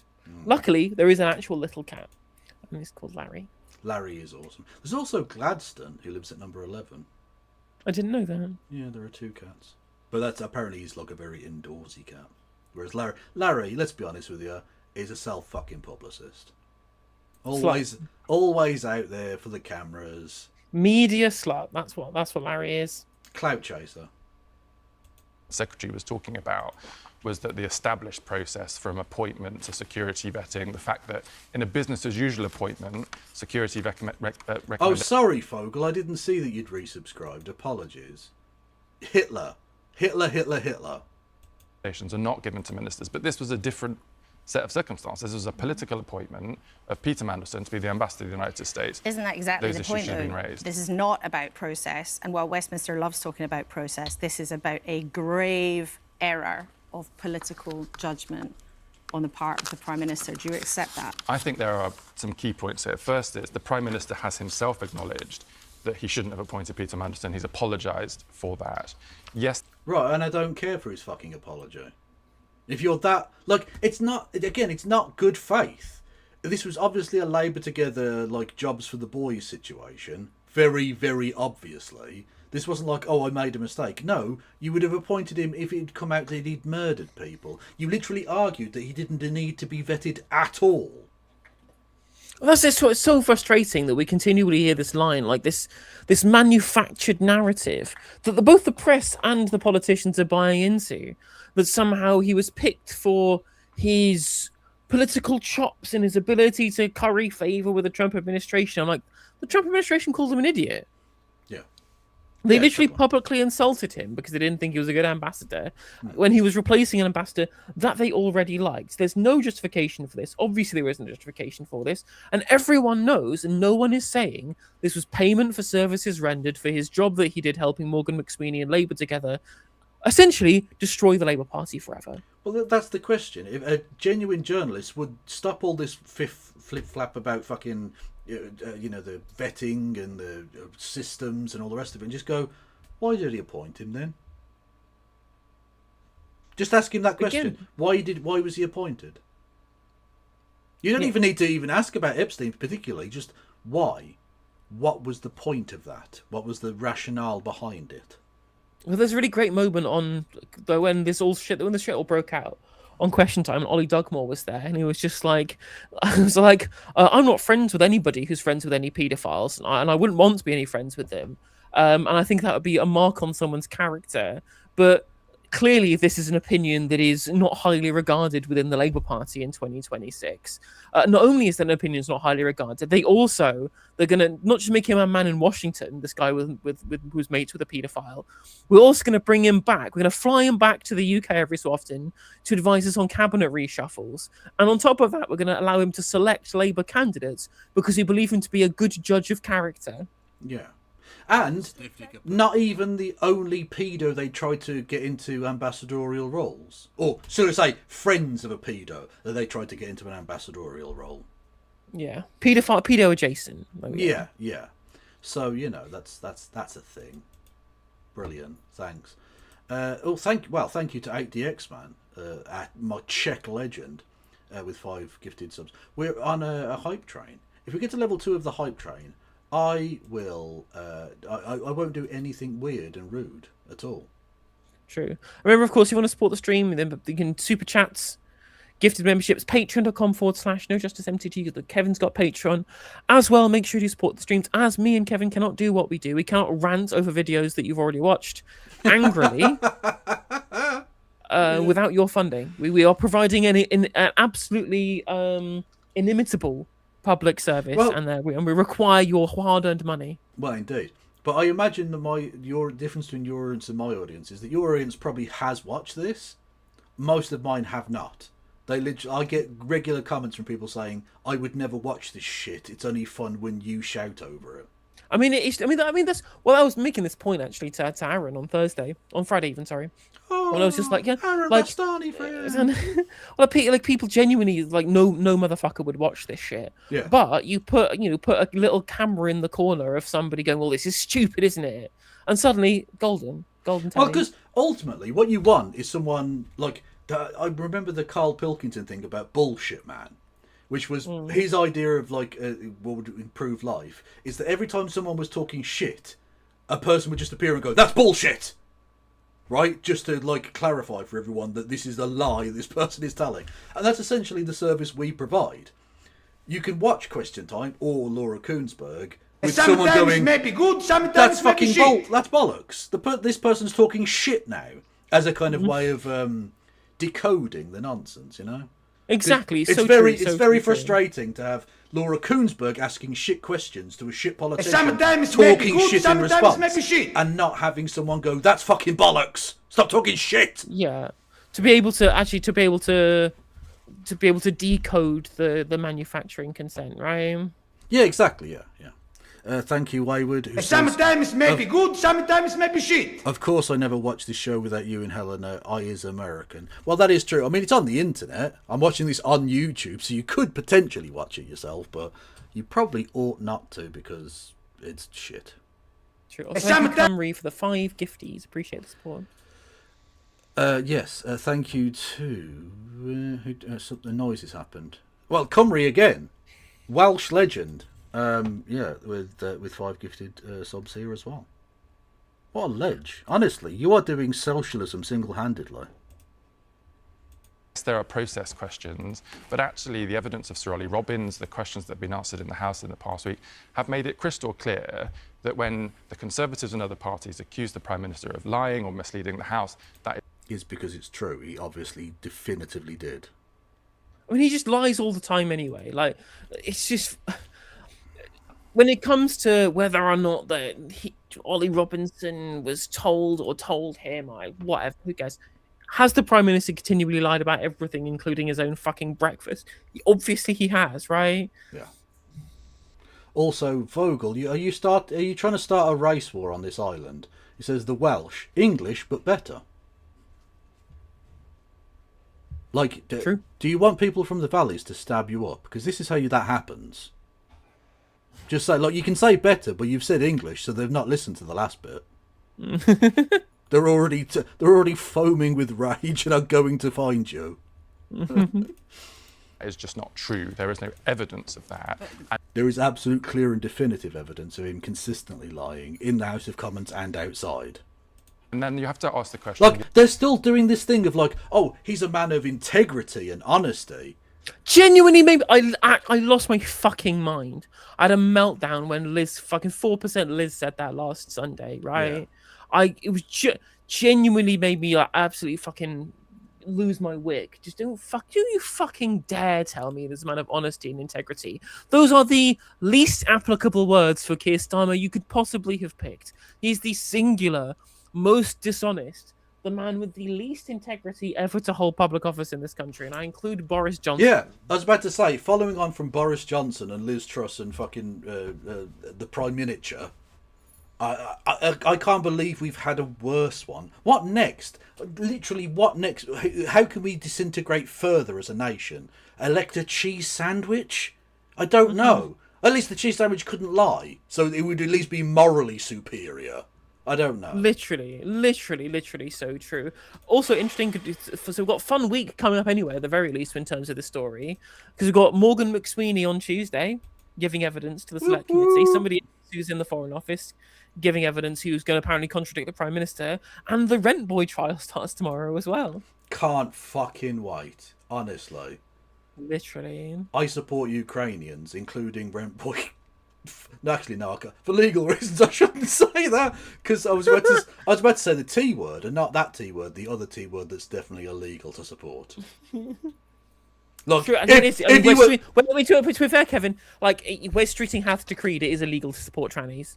Well, that's also true, but I was like, it would be illegal to say I support Ukrainian firebombing terrorists, because that would be a support of terrorism. So you definitely shouldn't say that, because that would be a terribly illegal thing to say. And I'm glad that I obviously would never have said that, because I didn't say that. So please do not come and arrest me, please. Thank you. Thank you to Phil Decker with Bitty Bits, who has a suggestion of a noise thing, which I don't even get that reference point, but thank you. And thank you, Swirly Curly with Bitty Bits. Much love to you all. Why, to your question, why do the opposition keep trying to find new process points? It's because we're in a pre-election period. We'll We've got talk to the elections opposition in a few coming minutes' up. time. That's why they're doing that. But sticking with what went wrong here, what Ollie Robbins, the former boss of the... Well, as you're on that topic, how are the elections going, Darren? Is it going really well for you? Apparently they're going to lose 75% of the seats that they're defending. They're going to come fourth in Scotland. They're going to get their back absolutely blown out in Wales, a place that is literally the birthplace and sustainer of the Labour movement, is going to absolutely fucking urinate all over them. And you know what? You deserved it, lads. You can't abandon your entire electorate. Actually, it's worse than that. Abandoning would be one thing, but turning around and saying they're fleas, that they're trots, that they're scum, that the door is open, you can leave, you're not just abandoning them, you're fucking insulting them. Literally, it's incredible that they just go like... There was an article in the FT on Thursday this week, and I again brought it up on of our live, and it was just Robert Shrimsley going, oh, well, turns out the people who saved the Labour Party from Corbynism have destroyed it because of the zeal of their own factionalism. And I'm just like, wow, people get into party, tell party voters don't vote for us, party vote goes down. Mind blown. Yeah. Wow, can't believe such a thing would happen, that you told people not to vote for you, and then they didn't vote for you, and then you lost elections. Is it any crazy? Is it any surprise that people that you openly hate don't want to vote for you? Literally, you tell not to vote for you. Yeah. They said the door was open in the run-up to the fucking election. In the run-up to the election, Rachel Reeves was asked by Charlie State while sitting on the fucking BBC breakfast sofa, you know? Yeah. What would you say to people who want you to do more taxes on the wealthy? Because clearly there are a bunch of voters who want this. And she literally said, vote for someone else. She literally said there are other parties for them to vote for. They told us. Yep. They literally said, leave the party and vote for somebody else. And we did what we were fucking told. And people are acting like this is some crazy conspiracy to destroy Labour. Yep. Civil service. To be fair, it was a crazy conspiracy to destroy Labour, but that was called Labour Together. Sure, was it not a conspiracy theory, just a conspiracy? Yeah, exactly. A conspiracy theory is made up. That doesn't mean conspiracies don't happen, and this definitely was that. And they weren't even like very secretive about it. Literally, Mandelson came out and said, "I work every day to undermine Jeremy Corbyn." Jeremy Corbyn, literally. Yeah. Or as Sarah points out in chat, Starmer is the only democracy in the Middle East. Well, to be fair, he has gotten rather bored of peace. Bored of peace. Board of... Anyway, never mind. End of the Foreign Office, who was sacked, even though, as your permanent secretary said, he'd followed the due process. He said that there was clear political pressure to get that appointment done.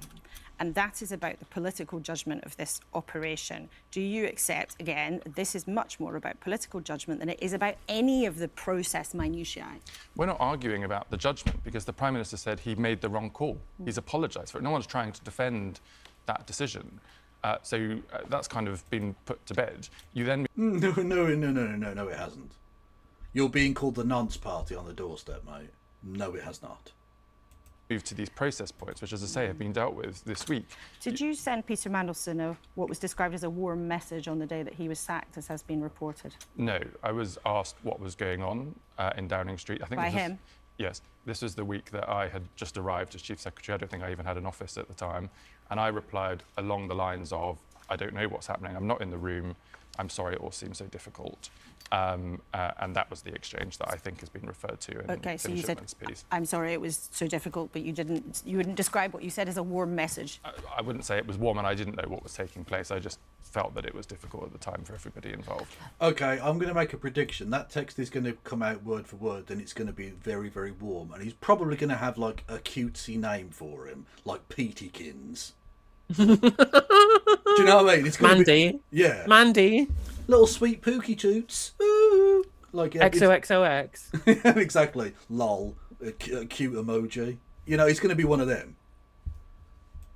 The point about all of this, though, more broadly, is that the Prime Minister can't seem to move on from this row. The opposition parties are still asking questions. There are still documents that haven't been published, even though Parliament said that all the documents had to come out there into the public domain.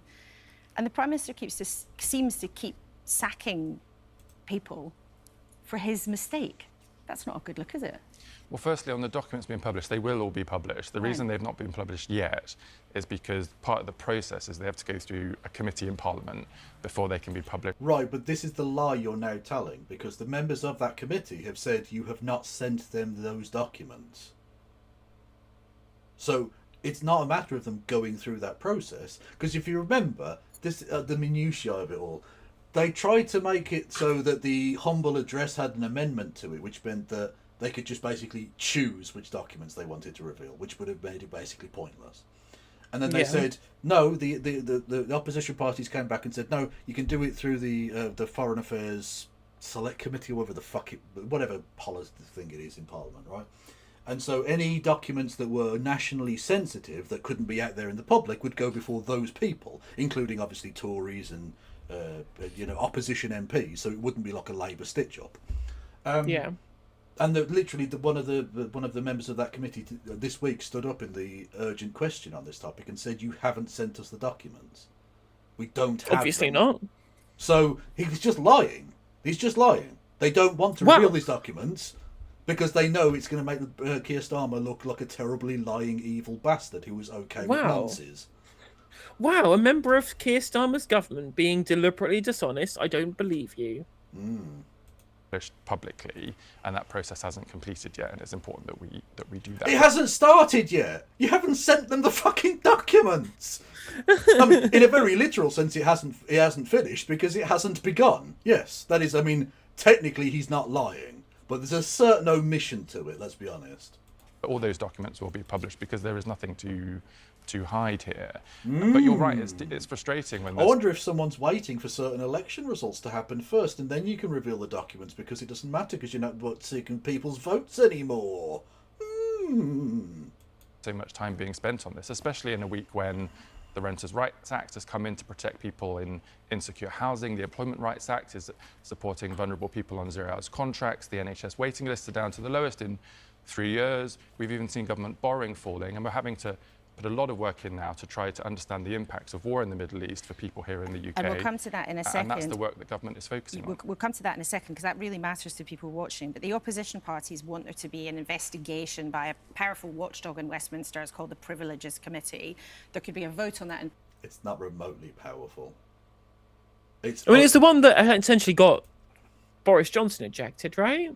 Well, okay, it's influential.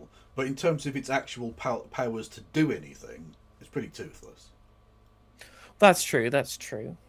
You know, you can't actually remove anybody.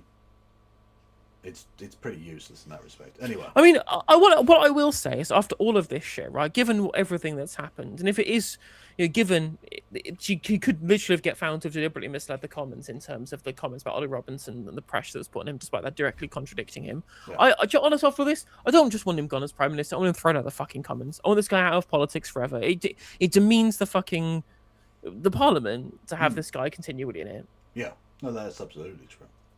Parliament this week. And it's not just that he's been bad, it's the opposite of everything he said he was going to be. We're going to end the chaos. There's going to be no more corruption, no cronyism, no indoor... And it's been literally all that. It's not just that lies and cronyism and taking freebies has been a part of his government. It's been the core of his government. Literally. There's a clip from that same fucking press conference from January 2024 where Jim Pickard asks him about his mate who's also mates with Jeffrey fucking Epstein, where Keir Starmer explicitly says we're going to be ending cronyism and corruption in government. And I'm just like, man, it's just an absolute fucking trove of lies, a cavalcade of dishonesty. Yep. Why not just say yes to that, so there can be a full investigation, you can draw a line under it, everything can come out into the public domain, and then move on? Because that would instantly eviscerate Keir Starmer. If the full truth were known, he would be gone in a heartbeat. Oh no, but Kevin, unfortunately, some thief has taken the most important McSweeney mobile. McMeep. You know, his mobile's gone. The Meep mobile is gone. You know who stole it? Larry the Cat. No, it was the guy who then went to shoot up the fucking the press conference. True. Literally. Well, there's a couple of things. I mean, firstly, it's the Speaker's discretion as to whether there's an investigation of that nature. So and I welcome it. I know he will take these Oh, well, thankfully, the Speaker's Lindsay Hoyle, who's useful as a chocolate teapot. So that's fucking fantastic. Nothing's going to happen then. He's a useless cunt. Another one who needs to be fucking driven out of his office. I mean, no, whoa, Kevin, if he's driven out of his office, then how is he going to get his taxpayer-funded trips to Israel? True. Seriously, but you have to look at the case that the opposition are putting. They're putting forward a case about a small change in language between that and any pressure. You have to remember, what are these privileges committees about? The last time it was used was when Boris Johnson told the House of Commons there were no parties in Downing Street. It was then shown he was at 5 of them and got a fine from the police. That's what these... Do you mind? He still has PTSD from his cake-based ambush.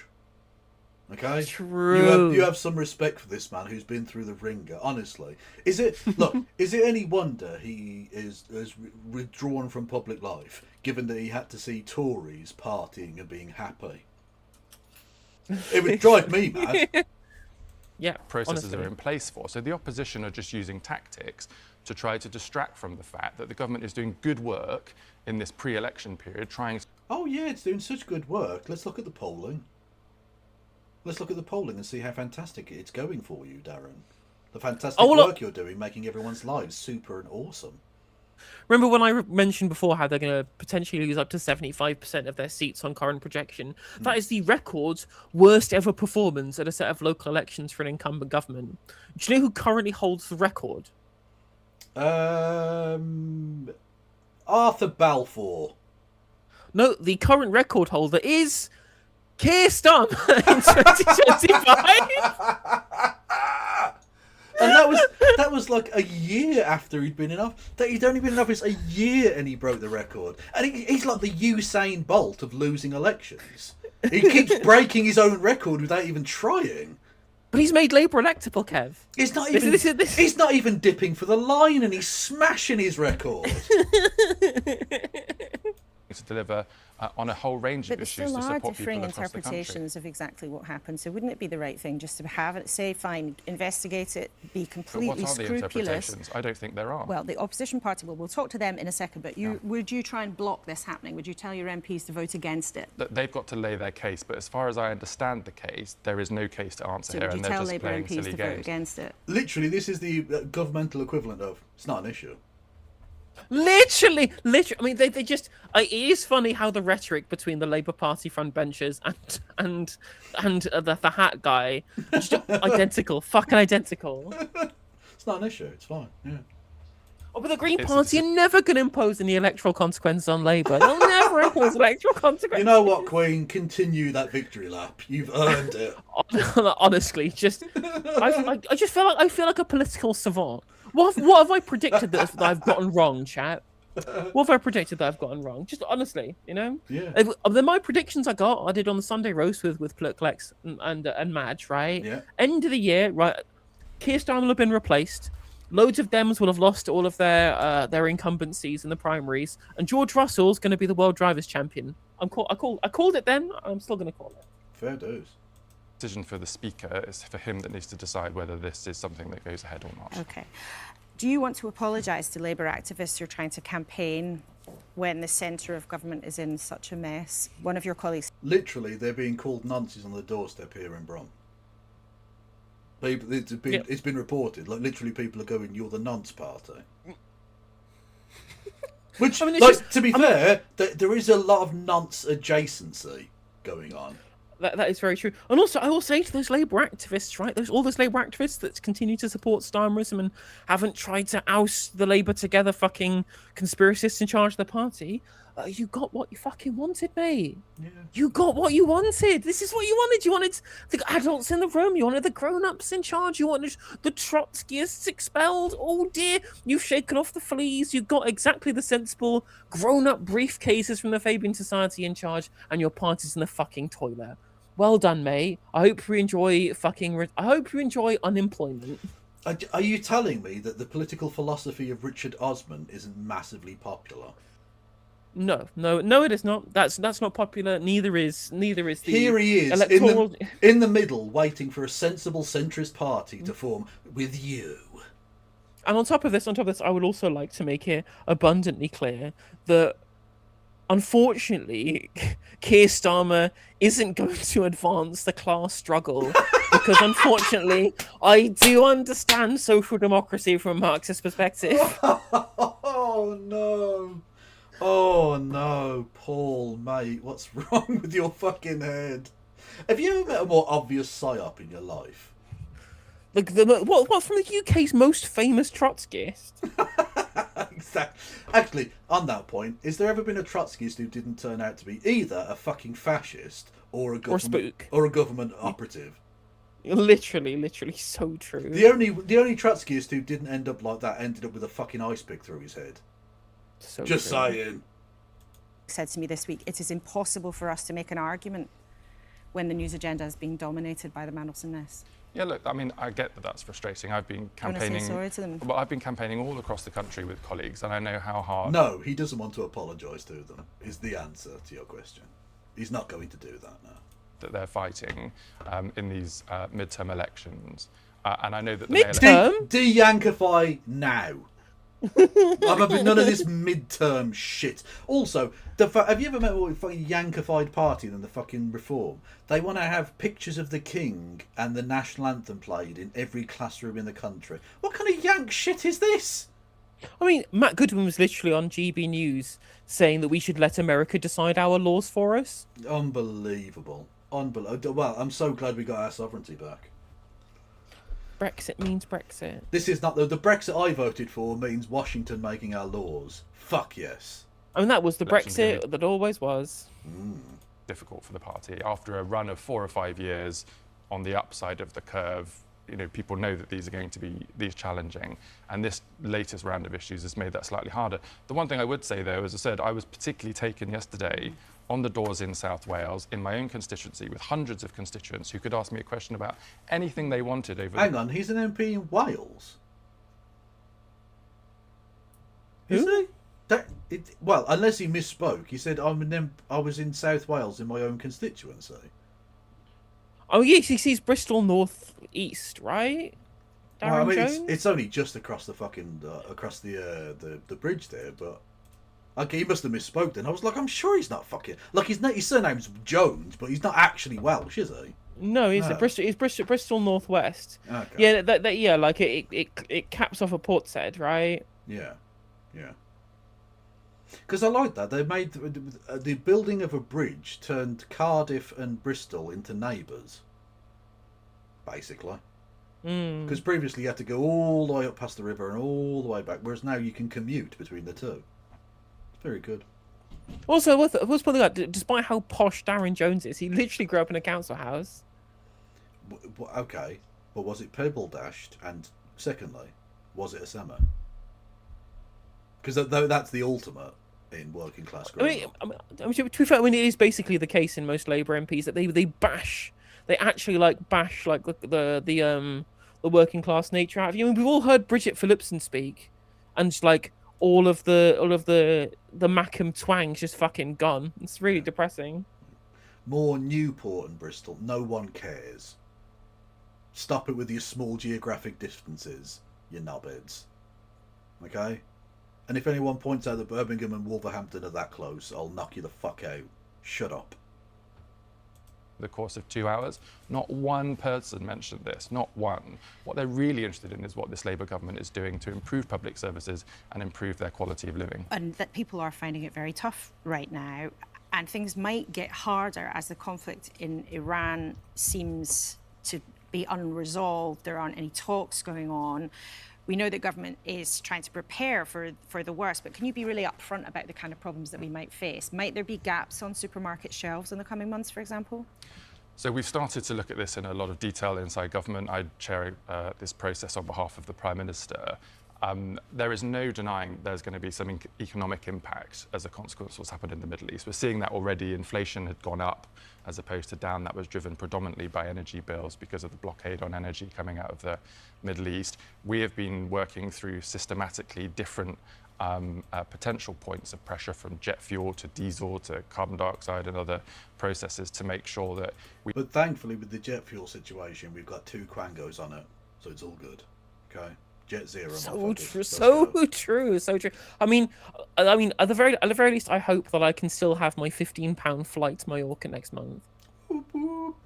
Did I tell you that? I was literally browsing Ryanair because I was bored, and I found flights from East Midlands Parkway to Mallorca for £15 each way.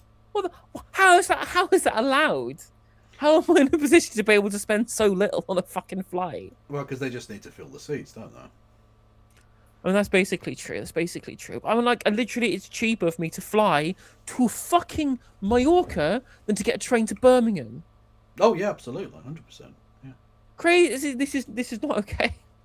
It's not okay that I can do that, but I will enjoy the sunshine. No. Well, yeah, absolutely. Yeah. Of whether, if there is a supply problem, what can we do to fix that, and if there are... Is this the first time you've been out of the country on a non-geek related trip for a while? Yeah, the last time it was last year when I went to Lesbos with my family. Of course you went to Lesbos. True. Stereotype. You know what I'm saying? This pressure, which is likely to be the most relevant impact for us in the UK, what can we do to help? But in terms then of those specifics that you're looking at, just a couple of questions I think people would really welcome you being upfront. Is it possible we'll see gaps on supermarket shelves? At the moment, it looks like it's more in relation to things like potential availability of some energy supplies going into production. So it's more of a price pressure. You're going to see prices go up a bit as a consequence of what Donald Trump has done in the Middle East. And quite frankly, that's probably going to come online, not just in the next few weeks, but the next few months. There's going to be a long tail from this. So how long, that was actually going to be my last question to you, for how long do you think this... So literally their inability, or not inability, unwillingness to deal with the cost of living crisis is just going to be put down to Iran now. Just like with, it literally is just like Boris Johnson with Ukraine. Nothing I've done has fucked up the situation. It's Ukraine. It's Vladimir Putin's fault, honest. I mean, I at least have a little bit more time for the Labour Party, given the reality of our lack of investment in renewables to try and ensure that we've been weaned off of fossil fuels, right? Is the fault of 14 years, I guess, of Conservative lack of investment and hubris in terms of the stability of international energy markets. And you cannot expect the Labour Party to have decarbonised the entire grid in 2 years. That's like, I don't have much to say about that in terms of this. But again, if on geopolitical terms, if at any point we'd bothered standing up to Trump, he would have been less likely to have done this shit. If we'd spent more time standing up to Israel, they would have been less likely to have done this shit. The reality is that for most of the period, actually for the entirety of the period that Trump has been in office, Keir Starmer has been in a position to show some backbone geopolitically to Trump and hasn't done, which is why they were emboldened to engage in the illegal UN charter destroying invasion that they engaged in. True, but I would have a lot more sympathy for the Labour Party in its position, given the lack of Tory investment, if they hadn't also massively slashed the plans they had for green renewable energy investment anyway. That's true. Or if they hadn't deliberately lost the election in 2017. That is also correct, yes. Because I mean, there would have been easy. There was a very easy way to fix these problems, and that was electing Jeremy Corbyn. Yeah, true, and it would have been a lot more concentration camp guard jobs because he was Hitler. You understand? Exactly. Yeah. And for how long might petrol prices be higher, for example? It really depends on how long the negotiations take to unblock the Strait of Hormuz and bring a de-escalation to the conflict in the Middle East. There's no sign of that happening. So we're talking months, right? I think our best guess is 8+ months from the point of resolution that you'll see economic impacts coming through the system. So 8 months after the end of this mess in the Middle East. So people will see higher energy prices, food prices, and those types of issues, flight ticket prices, as a consequence of what Donald Trump has done in the Middle East. The government here in the UK, the work that I'm doing with the Prime Minister, is looking at all of those things and saying, what can we do within our power to help people to get through those difficult times? And just briefly, is there really a beer committee to make sure that pints don't run dry during the World Cup? So I raised this issue because if there is a problem with jet fuel on holidays and carbon dioxide on beer, the summer might be pretty depressing for people. But we're doing everything we can to make sure that is not the case. I'm sure plenty of people will be watching will be relieved to hear that. Cabinet Minister Darren Jones, thanks very much indeed for... Wow, all the big questions, award-winning journalism, everyone. Coming so in. True. Well, the Prime Minister has now commented on It's a fucking disgrace. in Washington in a post on social media. Keir Starmer has written that any attack on democratic institutions or on the freedom of the press, like, I don't know, having one of your ministers literally looking into journalists who are trying to work out funding, or indeed democratic institutions like, I don't know, the ability to oppose genocide in public, or a jury trial, maybe? Those kind of democratic institutions, Mr. Starmer? Sorry, Sir Starmer? must be condemned in the strongest possible terms. And of course, across the BBC, we will bring you all the developments on what happened in Washington late last night through the day. Remember, as ever, we want to know what you think. You can send us an email, koonsberg@bbc.co.uk, or if you're a social media inclined type of person, you can use the hashtag BBC Laura Kay, or send us a WhatsApp on 08000 282 161. Well, the backdrop is very tough for Keir Starmer, Susanna, isn't it?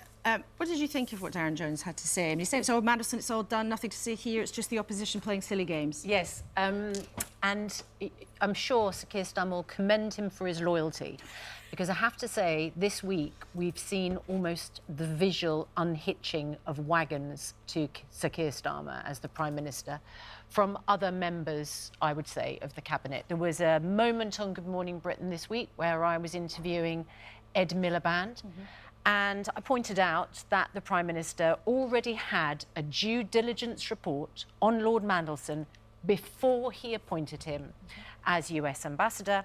And in that report was outlined a huge amount of information about his business interests, about red flags over previous employment, and about his relationship with Jeffrey Epstein, including the information that he stayed at Jeffrey Epstein's house in New York while Jeffrey Epstein, a convicted paedophile, was serving his jail sentence. And I said to Ed Miliband, what else did the Prime Minister need to know at that point which would have put him off appointing Lord Mandelson? There is nothing, because he had nothing to do with morality or even impracticality. He thought he could just get away with it, so his hubris went, jobs for the boys, I need to pay him back, you scratch my back, I'll scratch his. That's it. That's the end of it. There's no opposition that could have been brought up against Mandelson. It could have been fucking revealed that he personally rimmed Xi Jinping's arsehole and that you just still appointed him. Exactly. It was payment for services rendered to Labour together. Exactly. Again, this is why he was so cagey when he was asked about this stuff by Jim Pickett in January 2024. He knew that they always had plans to reward this guy in the end of it, and didn't want to talk about it. He didn't want to incriminate the reality that Peter Mandelson was friends with a man who raped children. Yep. Because that would have implicated in the obvious thing that he was going to do when he get into office, right? Yep. And Ed Miliband slumped down in his chair and said, you've got a good point, you're right, he should never have been appointed. And it just wasn't the same loyal message, I would say. I'm sure Ed Miliband would say, absolutely, he is loyal. But there was just something about his body. Well, because he's not, like, he's doing his thing in the energy department, but I don't think his heart's in this government. I don't think it ever was. He wants to achieve something in that department and thinks he can, but I think he fucking hates everyone else in the government. And that's perfectly understandable. That's a good judge of character, I think. Yeah. Body language that felt like he'd lost faith. There certainly has At been least something in the ether, argument. yeah, and some other ministers also have just seemed not quite so full-throated in their backing for the boss in various different interviews this week. Kim, for all of Starmer's woes here at home, though, he does have some wins on the world stage. No, Ed's definitely not a member of the Star Map tie-long. Absolutely not. He has managed to get some plaudits for how he operates internationally. So when this conversation in this country turns to whether or not the Prime Minister can really hang on, or could there be yet another British Prime Minister spinning through the revolving door, what does that do to our international standing? Well, obviously, the Prime Minister is going to be judged primarily by his domestic performance and what he does for... Is that Kevin's internet or is that my internet? Accept that. What internet? What? Hello? Oh, sorry. The stream went down and I couldn't hear anything. I didn't know whether it was my internet that had gone down or yours, or if it was just Google. It might have just been Google. Why would he say he's loyal to some vague Labour ideals? Well, talking about that with Mick Lynch, of course, with his weird thing last night about, or the other day, I should say, about he's not going to vote Green because he's still loyal to the Labour movement, including the political wing. What? What is he talking about? Like, don't have heroes, chat, because some of them they'll just disappoint and hurt you.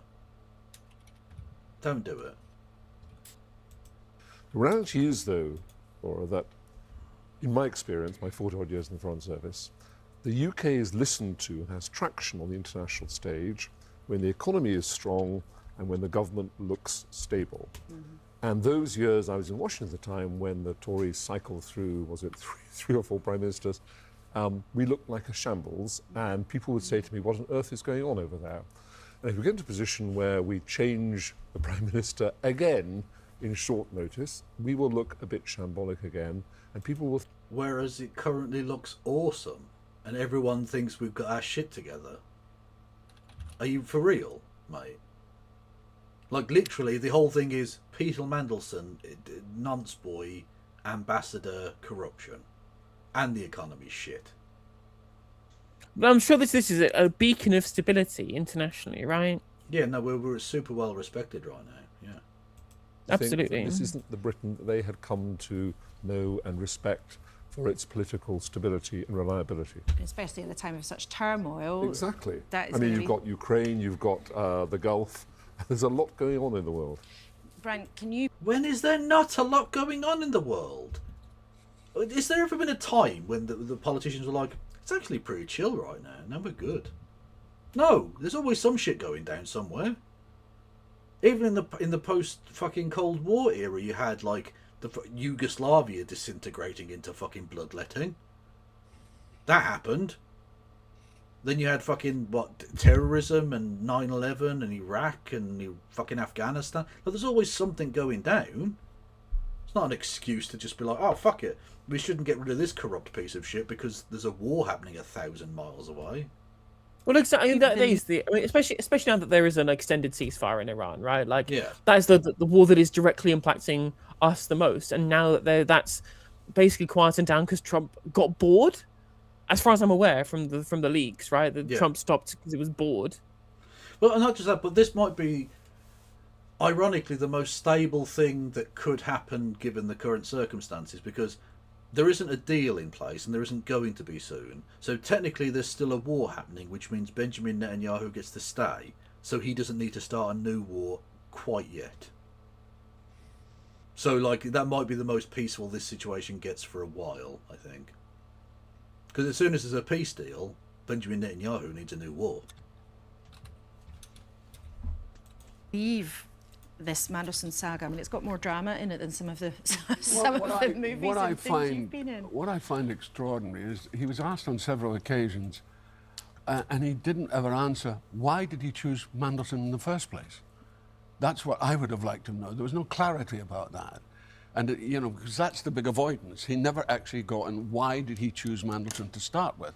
I mean, the rest follows the way the rest followed, but that's the thing that got me. I thought, well, why isn't he answering that question? Well, I suppose the thinking was, even if you think the Prime Minister wasn't very public about his own explanation, was, you know, send a maverick to work with a maverick, send somebody who knows or who's got a reputation for schmoozing. He could have said that. I mean, he could have actually stated that, which might have... Right, but a reputation for schmoozing paedophiles. That's the problem there. Schmoozing is one thing, diplomacy is all about the schmoozing. But, like, it's the people he associated with who are, like, evil. Or were, I suppose, in the case of Wolfen. Yeah, for sure. Actually helped his case. I mean, I felt rather sorry for him, actually, to be honest with you. For the Prime Minister? Yes, I did. I thought he was... There was one moment where There's one moment when it was on the screen when they laugh at something, and there was a complete look of terror in his face. In Parliament this week, yes, MPs and I were just laughing. thought, wow. And I do. It's a hell of a job, his job. But I mean, I just found that he's getting. I mean, what he did, particularly what he did in relationship to what's going on in Iran, was absolutely correct. You know, the fact that this is not a legal war and that NATO shouldn't be involved, and the way the president, the American president, said, "Oh well, you know, they've let." Well, no, clearly NATO needs to be involved because Iran's in the North Atlantic, right? Us down. NATO has let us down. Well, NATO was never approached. NATO didn't even know what was going on. So the mess really kind of conglomerates throughout. Just to go back to that original decision, though, Kim, do you think there was a good reason to give him the job in the first place? I think, as Brian has said, I mean, you said, he has a reputation as an astute, clever political operator who can get alongside people, a big political figure with a very unpredictable president. And the other factor there, I think, was he had been Trade Commissioner when I was in Brussels, British Trade Commissioner for I think 2 or 3 years, and so he was something of a trade expert. And the big issue was not a trade expert, a corrupt piece of shit who did backroom deals there as well, which had never been looked into, but really, really fucking should be. Tariff negotiation, what kind of trade deal and we the UK did indeed get a better trade deal than so some other countries. So for the first 6 months, it looked like he was doing a good job, and then everything exploded. Well, one of the things, of course, that he was involved in brokering is a state visit that is about to be upon us. It's not, of course, the first time that the monarchs have gone to go and schmooze American presidents. So let's go back in time and remind ourselves. Don't care about this at all. Couldn't give less of a fuck. Literally, should we get to Chris fucking Philp, which I'm sure we're all riveted to expect to talk. Here he is, who literally, honestly, the fucking the Bateman vibes just never ceased with this guy. Honestly, if you found out he had like 10 bodies under his patio, not surprising. We'll come to that in a second, but let's just start on the King's visit. After the events of last night, do you have any concerns about the King's security going to Washington? Well, of course, it's vital to make sure the King is properly protected, and of course the President as well. But we should not be considering cancer. Well, surely all those times we sang God Save the King, God can step in and do the fucking security. Or were we just pretending? I mean, at this point, when it comes to right-wing policy in this country, you might as well just say, oh, fuck it. Just let God do it. Yeah. Cancelling this trip because we cannot allow the actions of people. Always annoyed me in that song. I'm asking a deity I don't believe in to save a person that I already pay for with my taxes to be protected, to do a thing that it can't do because it isn't there. Yeah, well, that's way better than fucking singing Jerusalem, obviously.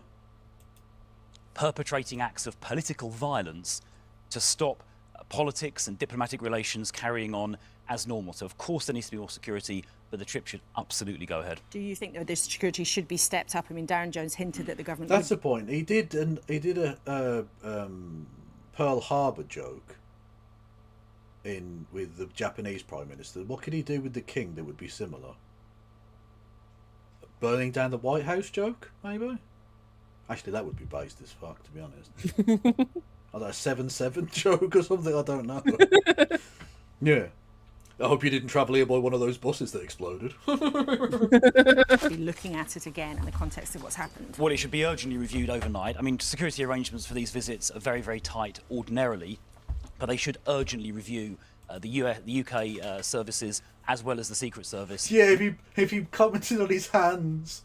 Yeah, you've got very fat hands. I've noticed you've got massive fingers.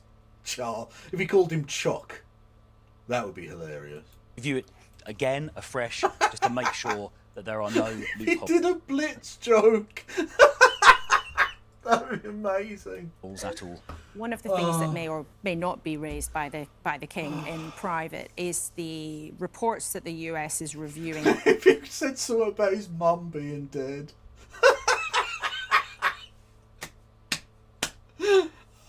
Support of UK sovereignty over the Falkland Islands. Even the fact that the Pentagon has... Oh, no, you know the best? If you went, I met your brother once on an island. Considered this. Doesn't that suggest that America is now not a reliable ally for the UK? Well, I think any suggestion that the sovereignty of the Falkland Islands is up for debate is frankly disgraceful and unacceptable. Those islands are British sovereign territory. There was a referendum there about a decade ago when I think 99.8% of Falkland Islanders voted to remain British. So the British government should do everything possible to keep those islands British. If he tried to bond over, like, well, you know how you had your ex-wife killed? I had my ex-friend killed. So, you know, we got something in common. Would be a good one, I think. He'd do it in front of the cameras as well. Well, this wouldn't be a private conversation. Including making sure there is enough military hardware on the islands to protect them. One of the problems in the early 1980s is the Argentinians thought the British government didn't have the will or the capability to defend those islands. We've got to make sure that never happens again. So no, to be fair, I think they knew we had the capability to do it. They just didn't think we were going to. And we had signalled that we probably wouldn't. So there was some reason to suggest that they could just take it and we'd be like, oh, fuck it, can't be bothered. Iron will to defend them with the military capability to ensure that no Argentinian attack would ever be successful. Should the King raise it? I think it would be a reasonable point for the King to raise. Of course, it's up to him what he decides to discuss, but I think it would be very reasonable for the King to raise that. Are they actually going to discuss anything? Not really. Are they actually going to discuss anything, or are they just going to pose for some photos and then finish that shit off? I don't think any of them have any desire to talk to the other. No. Really? Charles clearly fucking hates him, and that's fair. That's one of the few things I agree with the old prick on. But, he has to go there and do the whole, oh, well done on the independence, let's take a photo, now I'm leaving. That's it. Like, exactly. They're talking like he's going to go there and start fucking hashing out a trade deal with him. No, he's a fucking figurehead. He's not even a member of the fucking government. I know technically he's the head of state, but he doesn't actively deal day to day with the governing anything of the country. He goes there, he shakes a hand, he waves to the crowd, he gets in his car and he fucks off again. That's it. He's a dignitary. That's it. That's all he is. He's just a dignitary. And Trump is only wants him there so they can have a handshaky photo and go, look at me with the King of England, such a powerful man that I'm currently standing next to. Everybody see how great I am. That's all he cares about. Also, we could see the first ever example of two heads of state dying of heart attack in the same room at the same time. You can't rule that out. Yes. Let's then come on to matters here at home and the government's woes. Now, the government's obviously had a very sticky week with the Mandelson saga. But you are just playing games, aren't you? I mean, your leader practically admitted as much. She told the Times, we're using every parliamentary procedure we can think of. And people watching at home are really worried about... But that's not... Hang on. Whoa. Trying to force the government to do a thing via parliamentary tactic is not the same as saying we're just playing games. Now, I don't wish to defend Kenneth, was it? I can't remember who it was, but anyway, the leader of the opposition, that lad. But using parliamentary tactics to try and make the government do a thing you want them to do is reasonable, actually. That's not a matter of it not being a serious thing, because they've already passed a humble address that they were supposed to release all these documents and they haven't fucking done it. They've not even given them to the people supposed to scrutinise them. Yeah, exactly. It's bollocks. Like that's not admitting anything. And honestly, wouldn't you want to get it out in the open as quickly as possible? The way they seem to have done this, because again, pretty much all of them seem to believe that what they can do is just kind of ride it out and wait for it to all kind of blow over whilst they have a pint in the Winchester. And I'm like, if that was your strategy, you'd want it all done in fucking 2 weeks, rather than what they have done, which is allow something that happened months ago to drag on continually, which could probably go on for another 6 months, you know? Well, because clearly that was their tactic. They're hoping it'll just go away and they can sort of bury it in bad news or something. Look, just wait for a terrorist attack and then reveal all the bad shit that will make page 20 of the newspapers and no one cares, right? By just telling lies, and then that lie gets exposed and it blows up again, because these people are not the forensic fucking super politics geniuses that we were led to believe. They're actually incompetent, absolute fucking dullards who don't know what they're doing, never had a plan, and it's starting to be exposed. And the people that fucking led to us with this shithouse government are now finally admitting to such, and then being like, they're going to make the same mistakes again with whichever fucking centrist wanker they try and put in his place. Yeah, They're paying their bills, putting food on the table. What's going on with petrol Like prices? you watch James O'Brien jump on the Wes Streeting is a super-brained political genius in 6 months when he's Prime Minister. Guarantee it. This is because of the war in the Middle East. The Prime Minister said sorry. Shouldn't you just move on? Well, of course those issues are important, and prices are going up because this Labour government broke its election promises and put taxes up time and time again. We Conservatives have policies like not putting up fuel duty, which the government plans to do in September, not putting up business rates for small shops. So you're right, those are important issues, and the government has a terrible track record. But integrity also matters. Keir Starmer is the one who cloaked himself in a mantle of moral superiority, and it matters. The fact he appointed Mandelson ambassador, as Brian Cox said a few minutes ago, when he has links to Russia and China, he associated with Jeffrey Epstein after his criminal conviction. These are terrible things. But you didn't try and block the appointment at the time. The government's already committed to publishing lots and lots of documents. It's already put lots of stuff out there in the public domain. The Foreign Affairs Committee... What the fuck is this stenographer shit now? What is this? Like, you already asked the fucking minister, the government minister, why haven't you done the thing that you're legally supposed to fucking do and release all these documents? And now you're like, well, they've released plenty of stuff. No, they were supposed to release all the documents. Not some of them. Not a selection of them. Not random, shuffled, every 5th page. No, every fucking document. I mean, they've released the things that they wanted to release because it might look good, like Wes Streeting going, here's my messages with Mandelson. Please don't vote for Leanne Mohammed. Yeah, exactly. Whereas, certain people had their phone stolen, and that definitely happened, honest. Committee is already investigating. There's more testimony there this week. By trying to push for another inquiry, you are just playing games, are you not? Nonsense. Laura, those documents are only coming out because of a vote that we scheduled in Parliament a few months ago, which forced them out. So Yes, it's thanks but to you've our work already in Parliament. achieved it. Well, and now we need the Privileges Committee to investigate whether Keir Starmer misled Parliament, which he appears to have done. Frankly, Keir Starmer should resign because he appointed Mandelson in the first place, which is a terrible, terrible misjudgment, a man with links to Russia and China and Jeffrey Epstein. So frankly, Keir Starmer should resign. And if he doesn't, Labour backbenchers and ministers... Yeah, that's another point, actually, the Greens need to fight back with, is that, you know, when they go in about this soft on Putin, motherfucker, he was on the board of a Russian arms company linked to the Kremlin after the invasion. And you appointed him ambassador to the United States. Who the one that's really fucking soft on Putin, you pricks? Literally.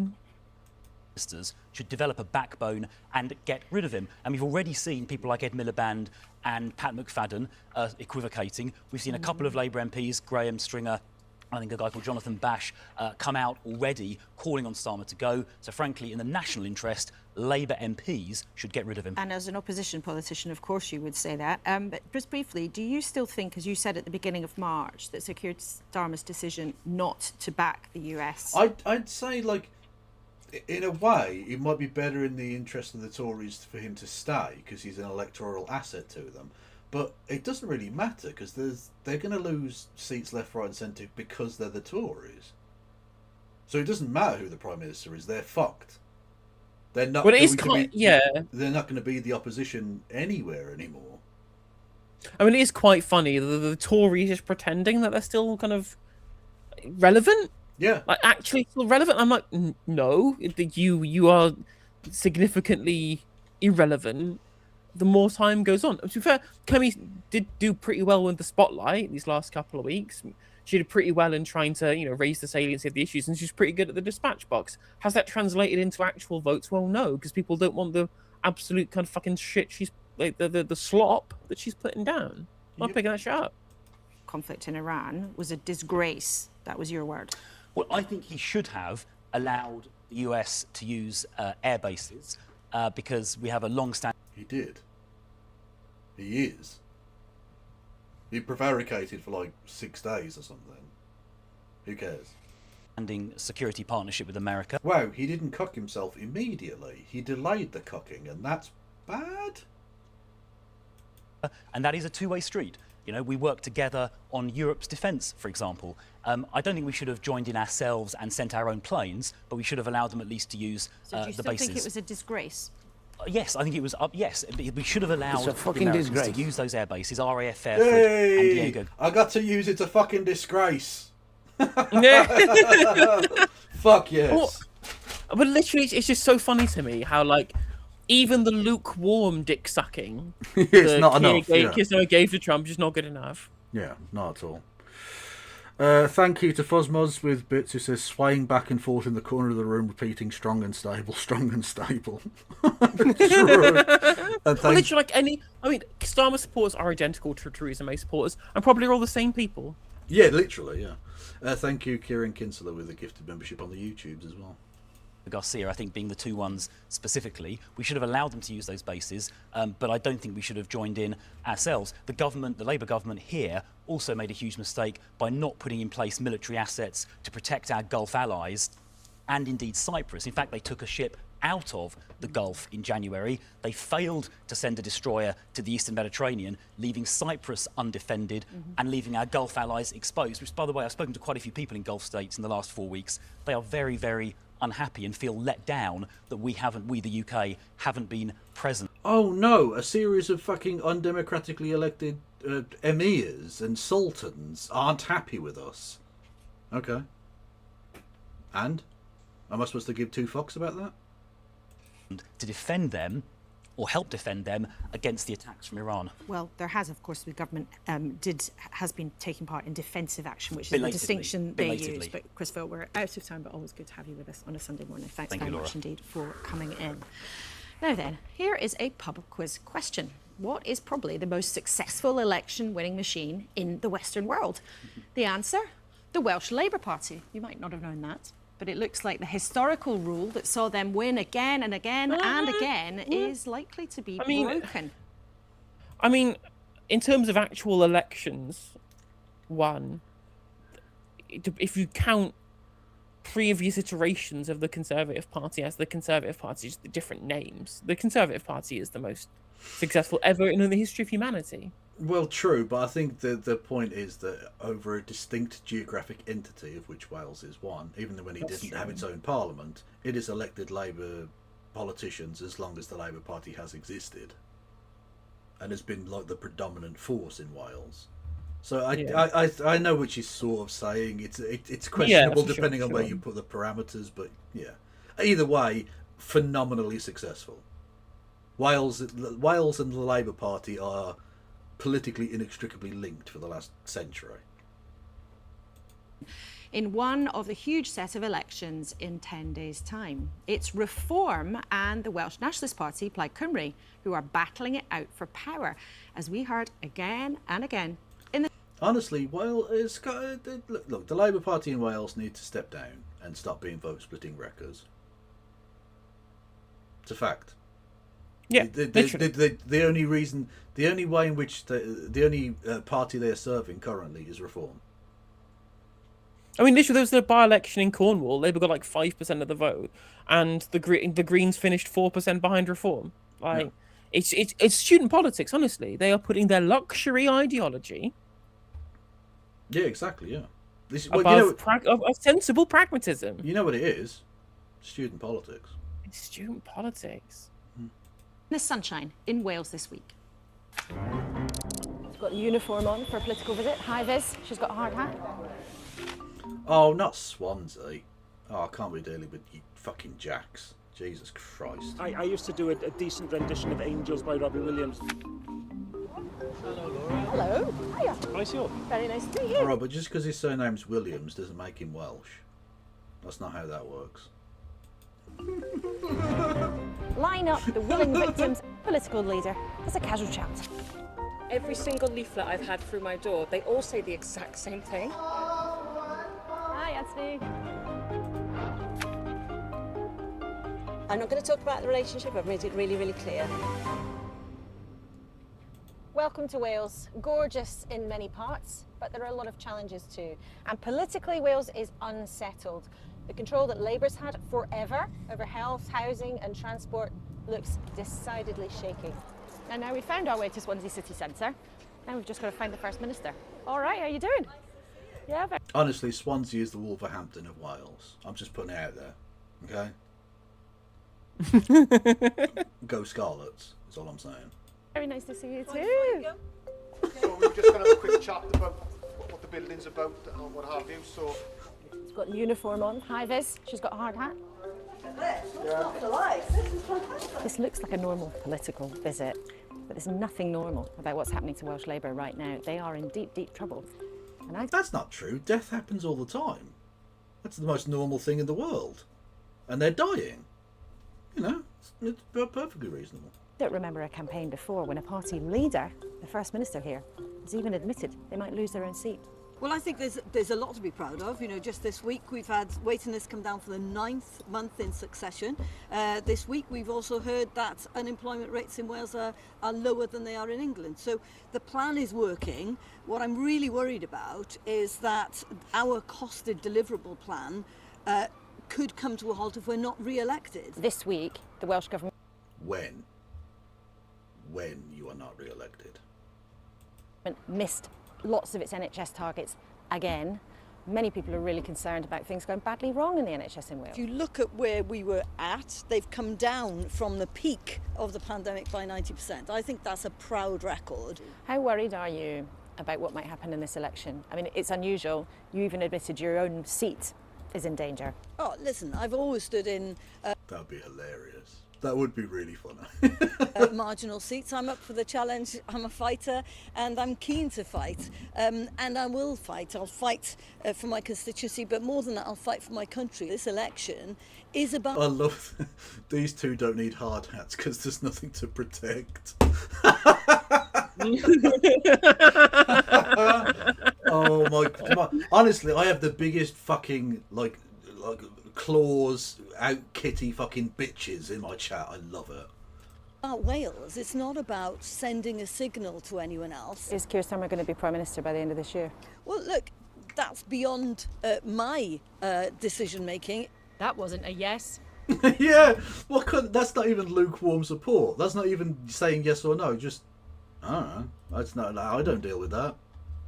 You can, no, that English prick. I'm not fucking dealing with that.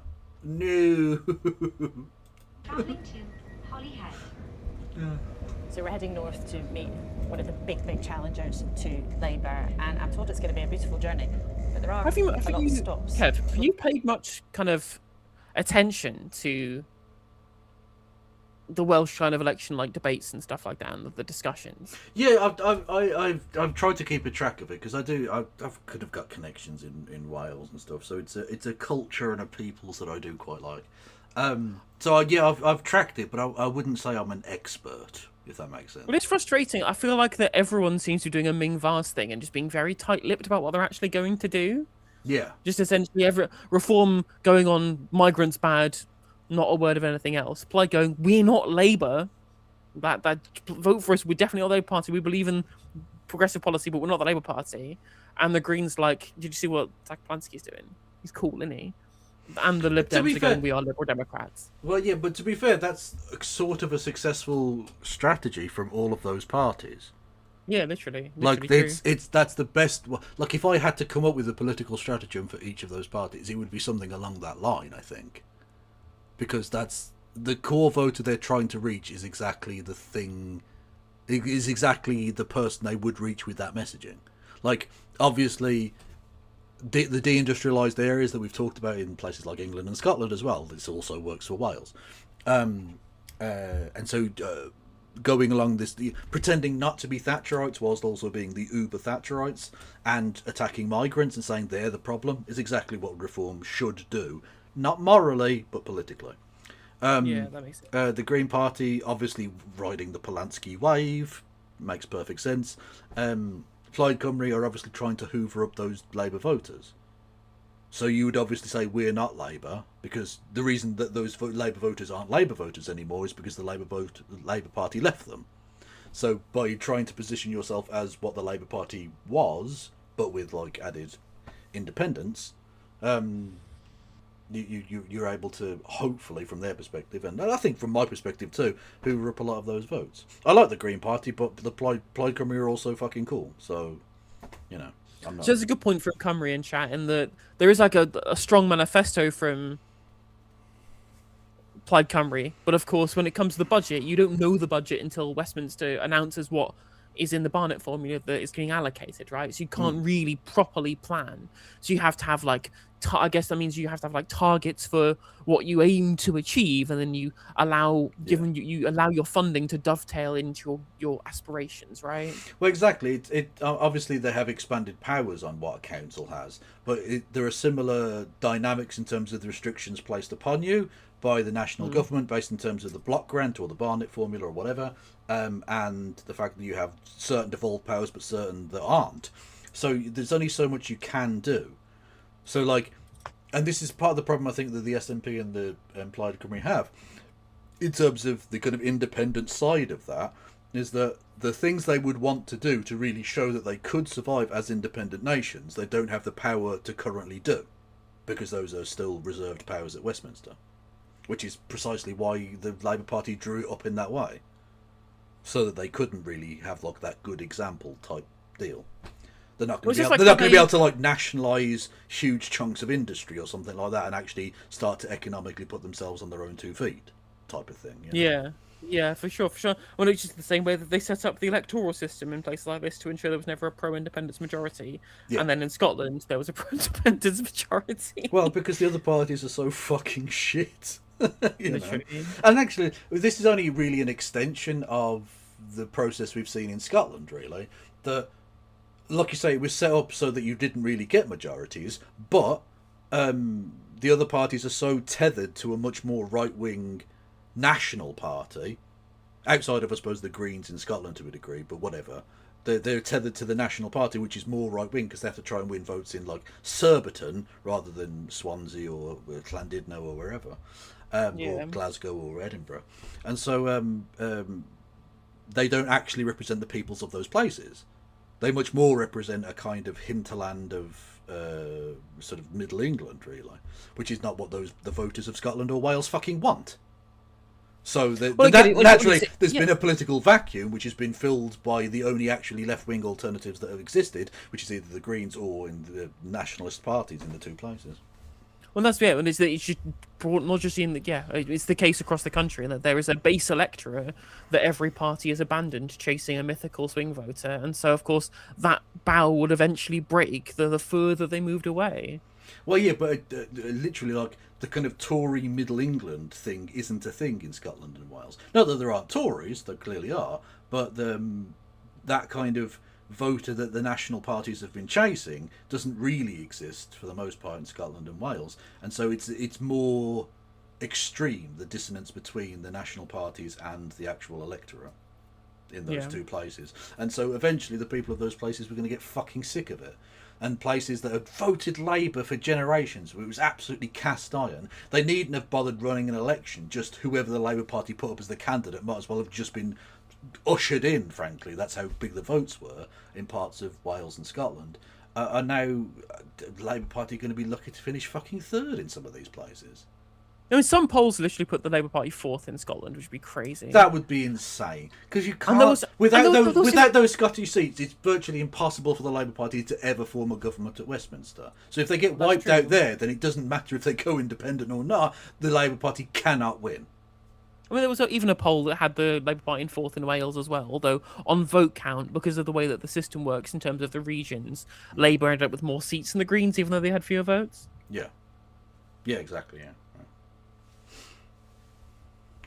As Plaid and SNP only run in our countries, and England has 427. Well, exactly. Look, there's a reason that the National Party has run a more England-focused campaign, just numerically, right? But that then leads to a big dissonance between the parties and the people of those places. But anyway, I mean, I don't need to explain that to you, Cumry. You're from Wales. I think you understand that. Progress. Newport, Cabran, Pontypool, Abergavenny, then into Hereford in England, Leicester, Shotton, Flint, Prestatyn, Rill, Abergele and Pensan, Colwyn Bay. Leader of Plaid Cymru, who reckons he's got a great shot at becoming the first nationalist Welsh First Minister. But it's interesting, Plaid Cymru's reason for being is all about making Wales an independent country. But that's... Well, yes and no. Obviously that's a core part of what they are, but I don't think that's going to be front and centre. They haven't made that front and centre of the campaign, for instance. It's not like a big sort of deal because they realise it's not on the cards right now. So even though it's a thing they believe in and it is their policy, they're not trying to fucking hide that, obviously. There are other things you can do around the devolved powers that you have, and indeed sort of increasing Welshness, protecting the language, protecting the countryside, the natural habitats of Wales in a way that the people of England unfortunately have not been protected. Making sure there's less shit in the Welsh rivers, that sort of thing, yeah. And again, it is civic nationalism. I compare it, there are basically two types of nationalism, broadly speaking. There is the kind of exclusionary elitist nationalism, like fascism, things like that. And then there is a kind of post-colonial anti-domination, liberation nationalism, which you saw in parts of post-colonial Africa and India and places like that. And the SNP and Plaid Cymru are a minor version of that, to be fair, because they're not like dominated in quite the same way that the people of like India were. They're not subjugated in quite the same way.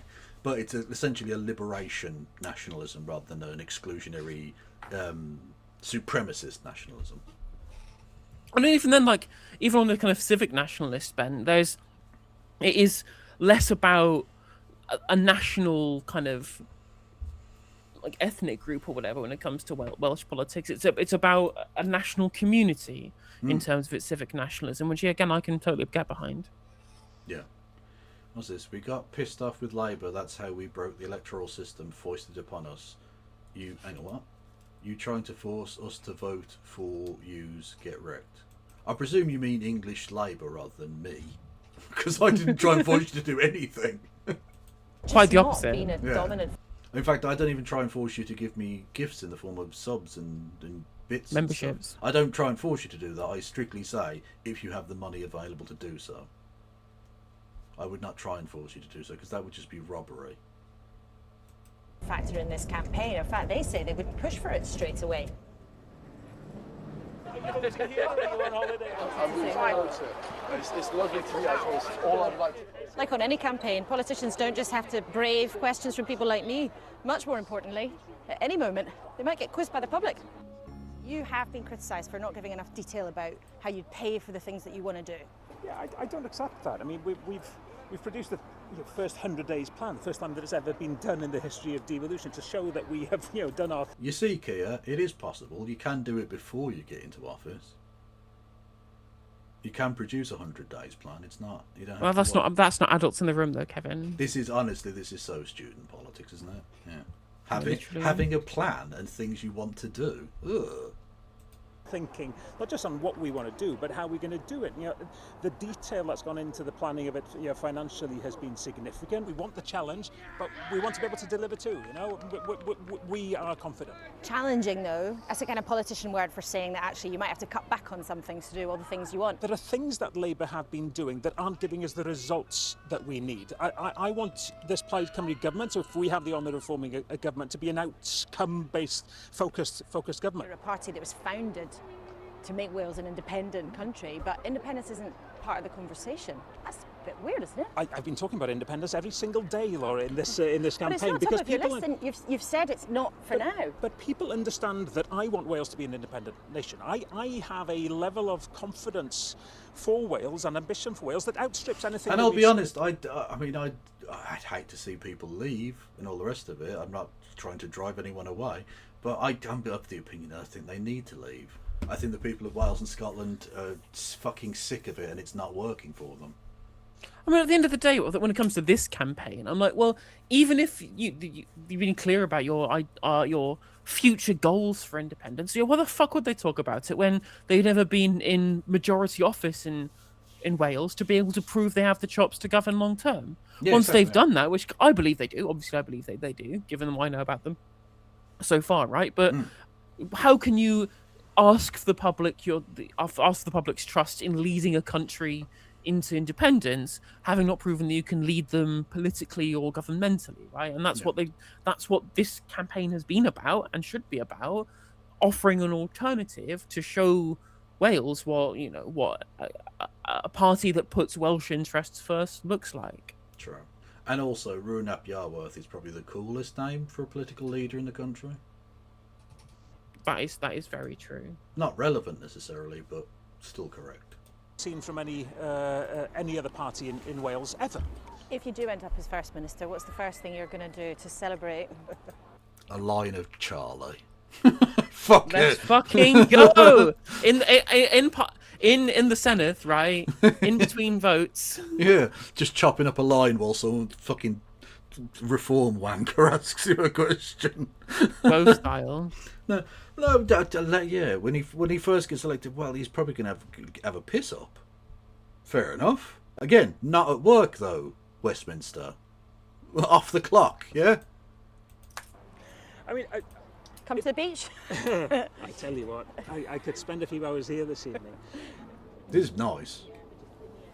There are lots of pockets of Wales where you can really see and feel the challenges of moving on from old industries. And one of the issues here, like everywhere in the UK, is the cost of living, making ends meet, people's anxiety about their future and about their jobs. And Reform is the party vying with Plaid Cymru for the top spots. Nice to meet you before. Hello, Laura. Hello. Hiya. Nice you. Very nice to meet you. So, yeah, good, thanks. On the doorstep, it's NHS waiting lists. Somebody, if they're not on a waiting list themselves, they know somebody who is. 700,000 people across Wales are on waiting lists, so it's very much the NHS, the cost of living. And your plans to privatise it nationally? That's not a concern for you? No? Okay. It's a close second to that as well.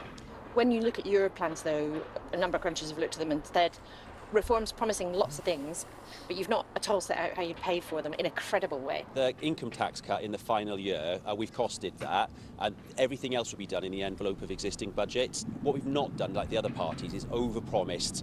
We want to be ambitious for Wales, but we need to be realistic as well. Are you going to publish your food costings? We will, if the other parties will. I'm quite happy to publish them. They are there, ready to go. So my challenge is to the other parties. They are honest. They're just off camera. They are definitely there. They go to a different school. You wouldn't even know them. So, you know. More of a Shelbyville thing. Exactly. They're from Canada, right? You're costly, because what we don't want to do, Laura, is do the maths for the other parties. Surely the public deserve to see your numbers in black and white. I will publish them if the others Don't mention black in front of him. He doesn't like it. Okay. I mean, black and white. I think you'll find I have an issue with half of that. Yeah, exactly. That's what are you suggesting, that I should race mix this? You suggesting multicultural policy here? Are you talking about mathematics or miscegenation? Yeah. What's going on here? No. I am suggesting reform a racist. I don't know if you got that very subtle hint.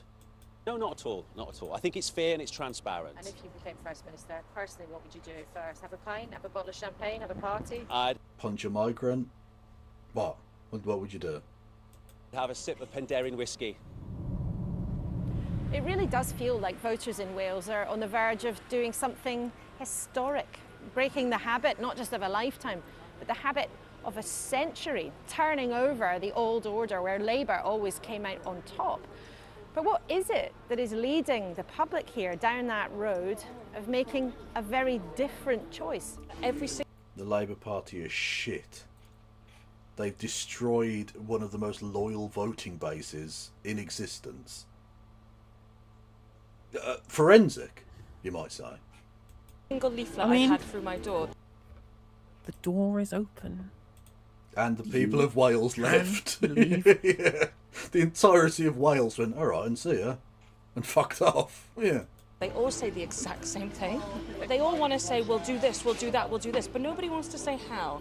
I see a lot of disarray on the streets and alcohol and people drinking and taking drugs. So that guy's too dapper.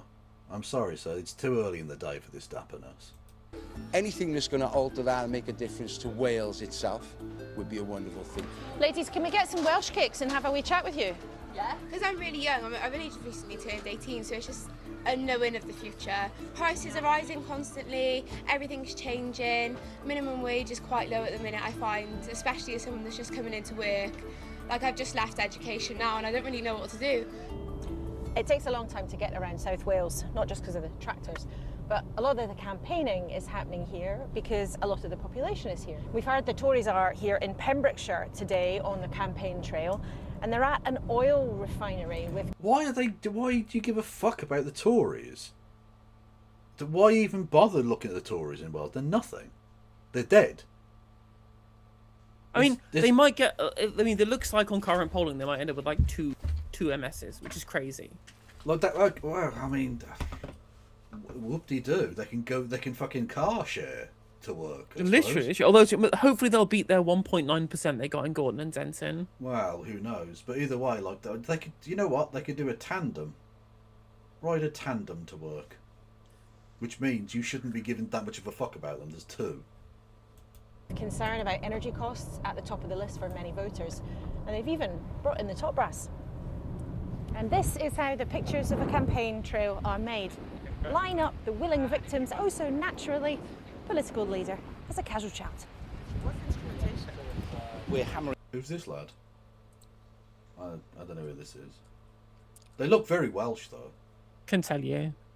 Bring home the need to cut people's taxes, to cut wasteful expenditure so that we can fix our public services once and for all. The Welsh Government has been frittering cash away on stuff that it's not responsible for, like mini embassies overseas. You know, Laura, they've been spending taxpayers' money on solar-powered canoes in the Amazon while people are waiting for their hip and knee operations here in Wales. You diplomatically said it's a challenging picture.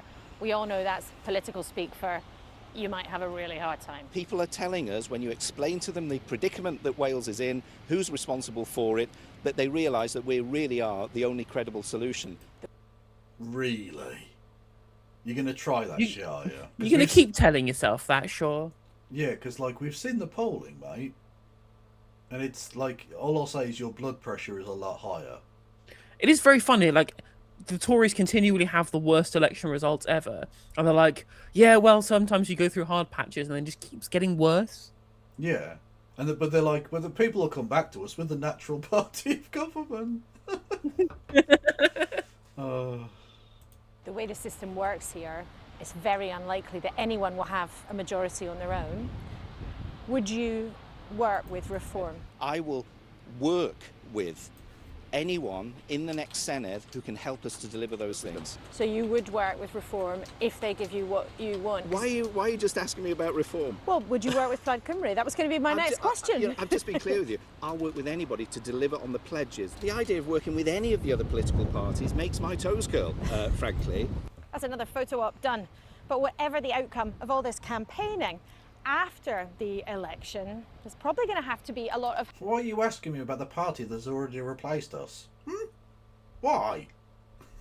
God almighty, what a bitch. You deserve to lose, mate. Fuck off. haggling between the parties. Because the way the system's set up, none of them are likely to get a majority on their own.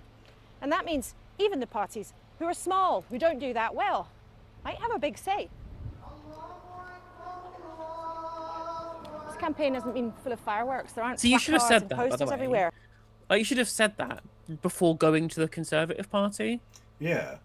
Like, and not just that, but what a weird transition. The tiny parties, blah, blah, blah. Mosque? What? What kind of Bit weird. editorial fucking thing are you trying to do here? Okay, yeah, anyway. But it's certainly been taking place in all kinds of different places.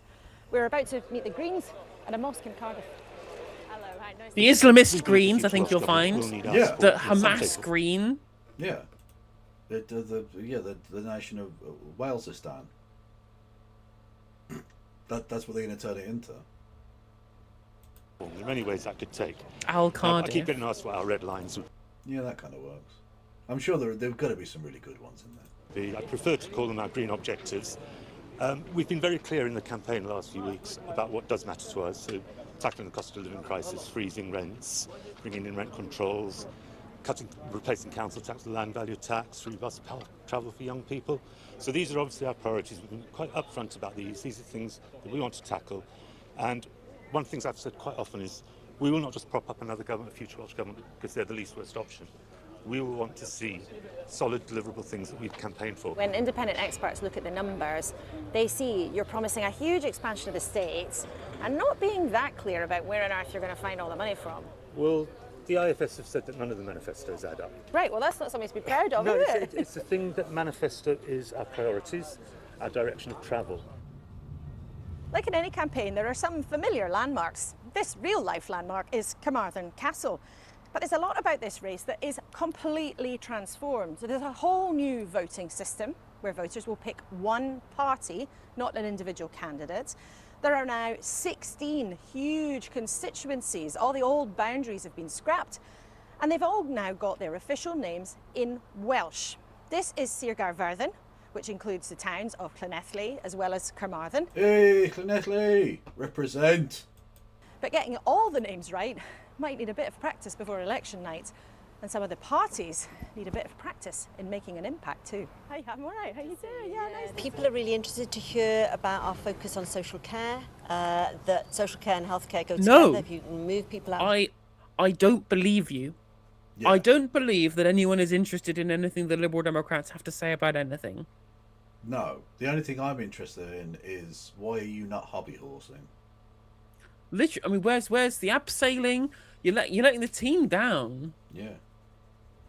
Hospital quickly, then you can create places for people. Like, you're literally next to a castle. You could abseil down that castle, and you haven't. And then, you know what? Opportunity missed. Ed Davey wouldn't have missed it. People who need the medical care. Not so long ago, the Lib Dems in Wales were really big players. I mean, they were even in government and coalition for a while. Why do you think now in 2026 that people looking for something else tend to be going to Plaid or Reform on the other side and not the Lib Dem. We've had changing fortunes at Westminster and in the Senate. In Wales, in terms of our parliamentary positions, you're absolutely right. We've had a number and now we're down to one. Yeah, I've got lots of friends in Llanelli. I even went to the Eisteddfod in Llanelli. In, shit, what year was that? 2002 or something like that? God, I'm fucking old, man. But we are building up, and that's the important thing. If you want an alternative to independence and you want real, honest politicians who will fund social care, then it is the Welsh Liberal Democrats. Ed Davey, the leader, came not so long ago, but I don't think that you met up with him. Why not? I wasn't able to do that. It was a very last-minute arrangement. I had a commitment. He came to Cardiff and he met with candidates there, and I wasn't there. Isn't it a bit weird? Suggest something's gone a bit wrong with your friendship with Ed Davey? You're not friends? I don't talk about my relationship or anything with anybody. That's an absolute private matter. Well, there's a feeling of a double disappointment here. Years and years of a devolved administration in Cardiff don't really seem to have improved things very much. And that shiny new... It's almost like the powers that they have weren't ever going to be transformatory, and the Westminster still fucks things up for the people of Wales all the time. Yeah, like you can have your... It's like giving them, you know, a pretend part, like the youth parliament. You get to elect people who then can just do what Westminster tells them anyway, but pretend that they're having democracy, right? Yeah. Look, because the people of Wales and Scotland need to fully understand that the English Parliament doesn't even... Look, at best, you're an afterthought, and at most, you're not even a thought at all. They don't And care.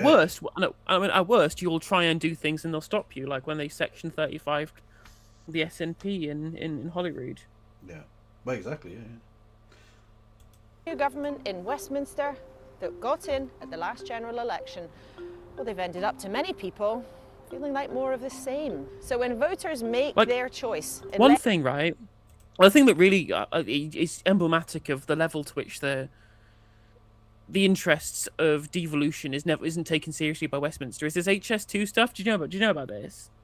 Yeah, the Welsh, I certainly saw that the Plaid Cymru wanted, was it 4 billion or something?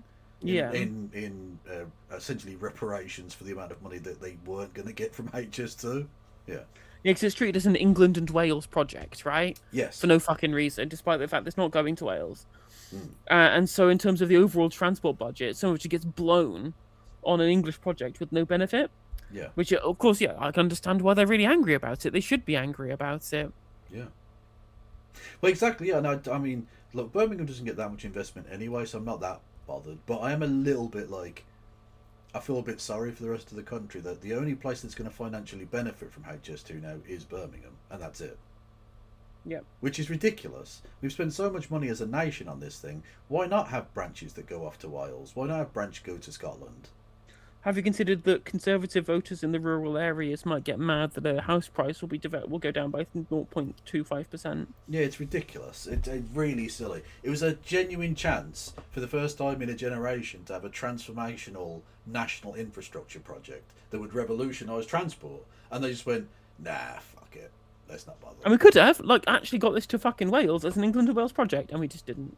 Yeah, it wouldn't actually take that much because there's already pre-existing rail infrastructure. You could just have it tail off. You could have literally a branch of it go to Cardiff. That really wouldn't be that difficult to do. But they went, nah, fuck it, we're not even going to go to fucking Manchester. Or Leeds or anywhere else. Honestly, Westminster is just full... It's a hive of scum and villainy. I've said it before and it bears repeating. Less than a fortnight. Expect them to tell established parties here in Wales they're in the mood for something and someone else. And it's only 10 days until Mega May's elections. There are Stop yankifying things. If you call it Super Thursday, I'm honestly going to go nuclear. No, that's just her nickname for Theresa May. Fair. Well, she is woke. So yeah. For the Scottish Parliament, the Welsh Senators we've just been hearing, and thousands of local council seats right across England. And of course, you can tell the big giant election desk is already here in the studio, which makes me excited anyway. Brian, one of the interesting things about this whole set of elections is that we might be looking at Plaid Cymru, the Nationalists in Wales. The SNP look like they're going to hang on to power. Absolutely. You were at an independence march, I think, in Sinn Féin? last week in Scotland. Going to mention Sinn Féin? No, just they don't exist. No. But it's when we've been on the ground in Wales and Scotland, it looks like those two parties are going to do really well. But the constitution's not been part of the... Why was Morgan McSweeney stood behind him? What's going on there? It's a very strange turn of events. Is this out of his political journey? Those two parties are going to do really well. Don't let The Rossi Constitution's say not been that. part of the conversation in the campaign, really. What do you mean?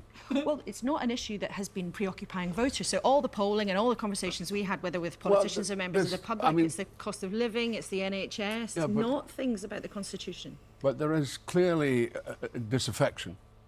And clearly Plaid Cymru has moved considerably and considerably towards independence, as we have in Scotland. We're still trying, and I think we will get in. But there's a bigger problem, really, which is where do we go from independence? And my view is that we become a federal society. That as independent nations, we can offer more than we can at the moment. We are not allowed at the moment to express ourselves. In fact... Yes, this is the guy from Succession, yes. Also played a very, very good Gurren in a thing back in the day. Scotland behaves like the poor relation. Scotland was the country that gave us the telephone, the television, and anaesthesia. That's what we... And, well, never mind that. I'm also To be 80% fair, Irish. I mean, so to be fair, individuals who lived in Scotland did that. The idea that the entire nation of Scotland is responsible for the work of Alexander Graham Bell, I think, is a bit of a... No, honestly, every single person in Scotland came up with anaesthesia. Fact. Yeah. Anyway, but the point being that Scotland is an industrious nation that could stand on its own 2 feet. Which I'm sure is true, but, you know. 100%. I'm to forget about that. But that's what I mean. So that we have not considered... It's not just about being independent, it's about where we go from a state of independence. But being independent means that we are our own people, finally. And we haven't been our own people for so long. Well, okay. This is where the nomenclature, I think, counts. You've always been your own people. Don't let Westminster ever take that away from you for a second. The Scottish people are a perfectly reasonable group. The same with Wales and the same with the people of Ireland and all the rest of it. No colonizer can ever take from you your self. You own yourself, you own yourselves. You've not been a political sovereign entity, that is true, but as a people, the Scottish people have been have survived, and that's a beautiful thing. Now, I will give him that he misspoke slightly, but I think that's worth, clarifying. Very interesting to see if the SNP does, as expected, hold on to power, how they move around that, because even privately they would acknowledge that they're not sure that they would have a majority if they did get back to having another referendum. But the backdrop of all of this is so tough, isn't it? I mean, we heard Darren Jones, Cabinet Minister, there say, we've just checked back his words, there'll be 8+ months of economic impacts coming through the system from the Middle East. So maybe, more than 8 months of higher prices, higher petrol prices, possible. It's grim, isn't it? I mean, you finished that fascinating clip with talking about this shiny new government. It doesn't feel shiny or new anymore. And I think it didn't feel shiny and new when it first got in. It felt dull and shit. Continuity, yeah. has done quite well on the foreign scene, but I think they have struggled. Oh no, but Baldrick promised us that we were voting for change. What happened? Domestically, and they look to be driven by events, and they look not to have a big vision or much ideas on where they want to go. And you feel a bit sorry for them because you've had Trump's tariffs, and now you're going to have a really big hit to the economy, which can, I think, the closure of the Strait of Hormuz can go on for weeks more, if not months. So you feel sorry for the Chancellor. Do you have sympathy? I don't. I didn't feel sorry for her when she was crying. No, fuck her. Fuck this government. Feel sorry for him, you cunt. Only a posh boy could say some dumb shit like that. Literally. Someone completely removed from the consequences of government. Well, it's like everybody who keeps on saying, "Oh well, the fact that Keir Starmer is unlike proves that the UK is ungovernable. It's ungovernable. The absolutely thankless proles refuse to like the politicians we have deigned to bestow upon them." Yeah, exactly. The posh have decided this is the government you're getting. Now you're going to have to like it, otherwise you're wrong. You're wrong. You're wrong for disliking Keir Starmer. It's ridiculous. These people are just a fucking clown show.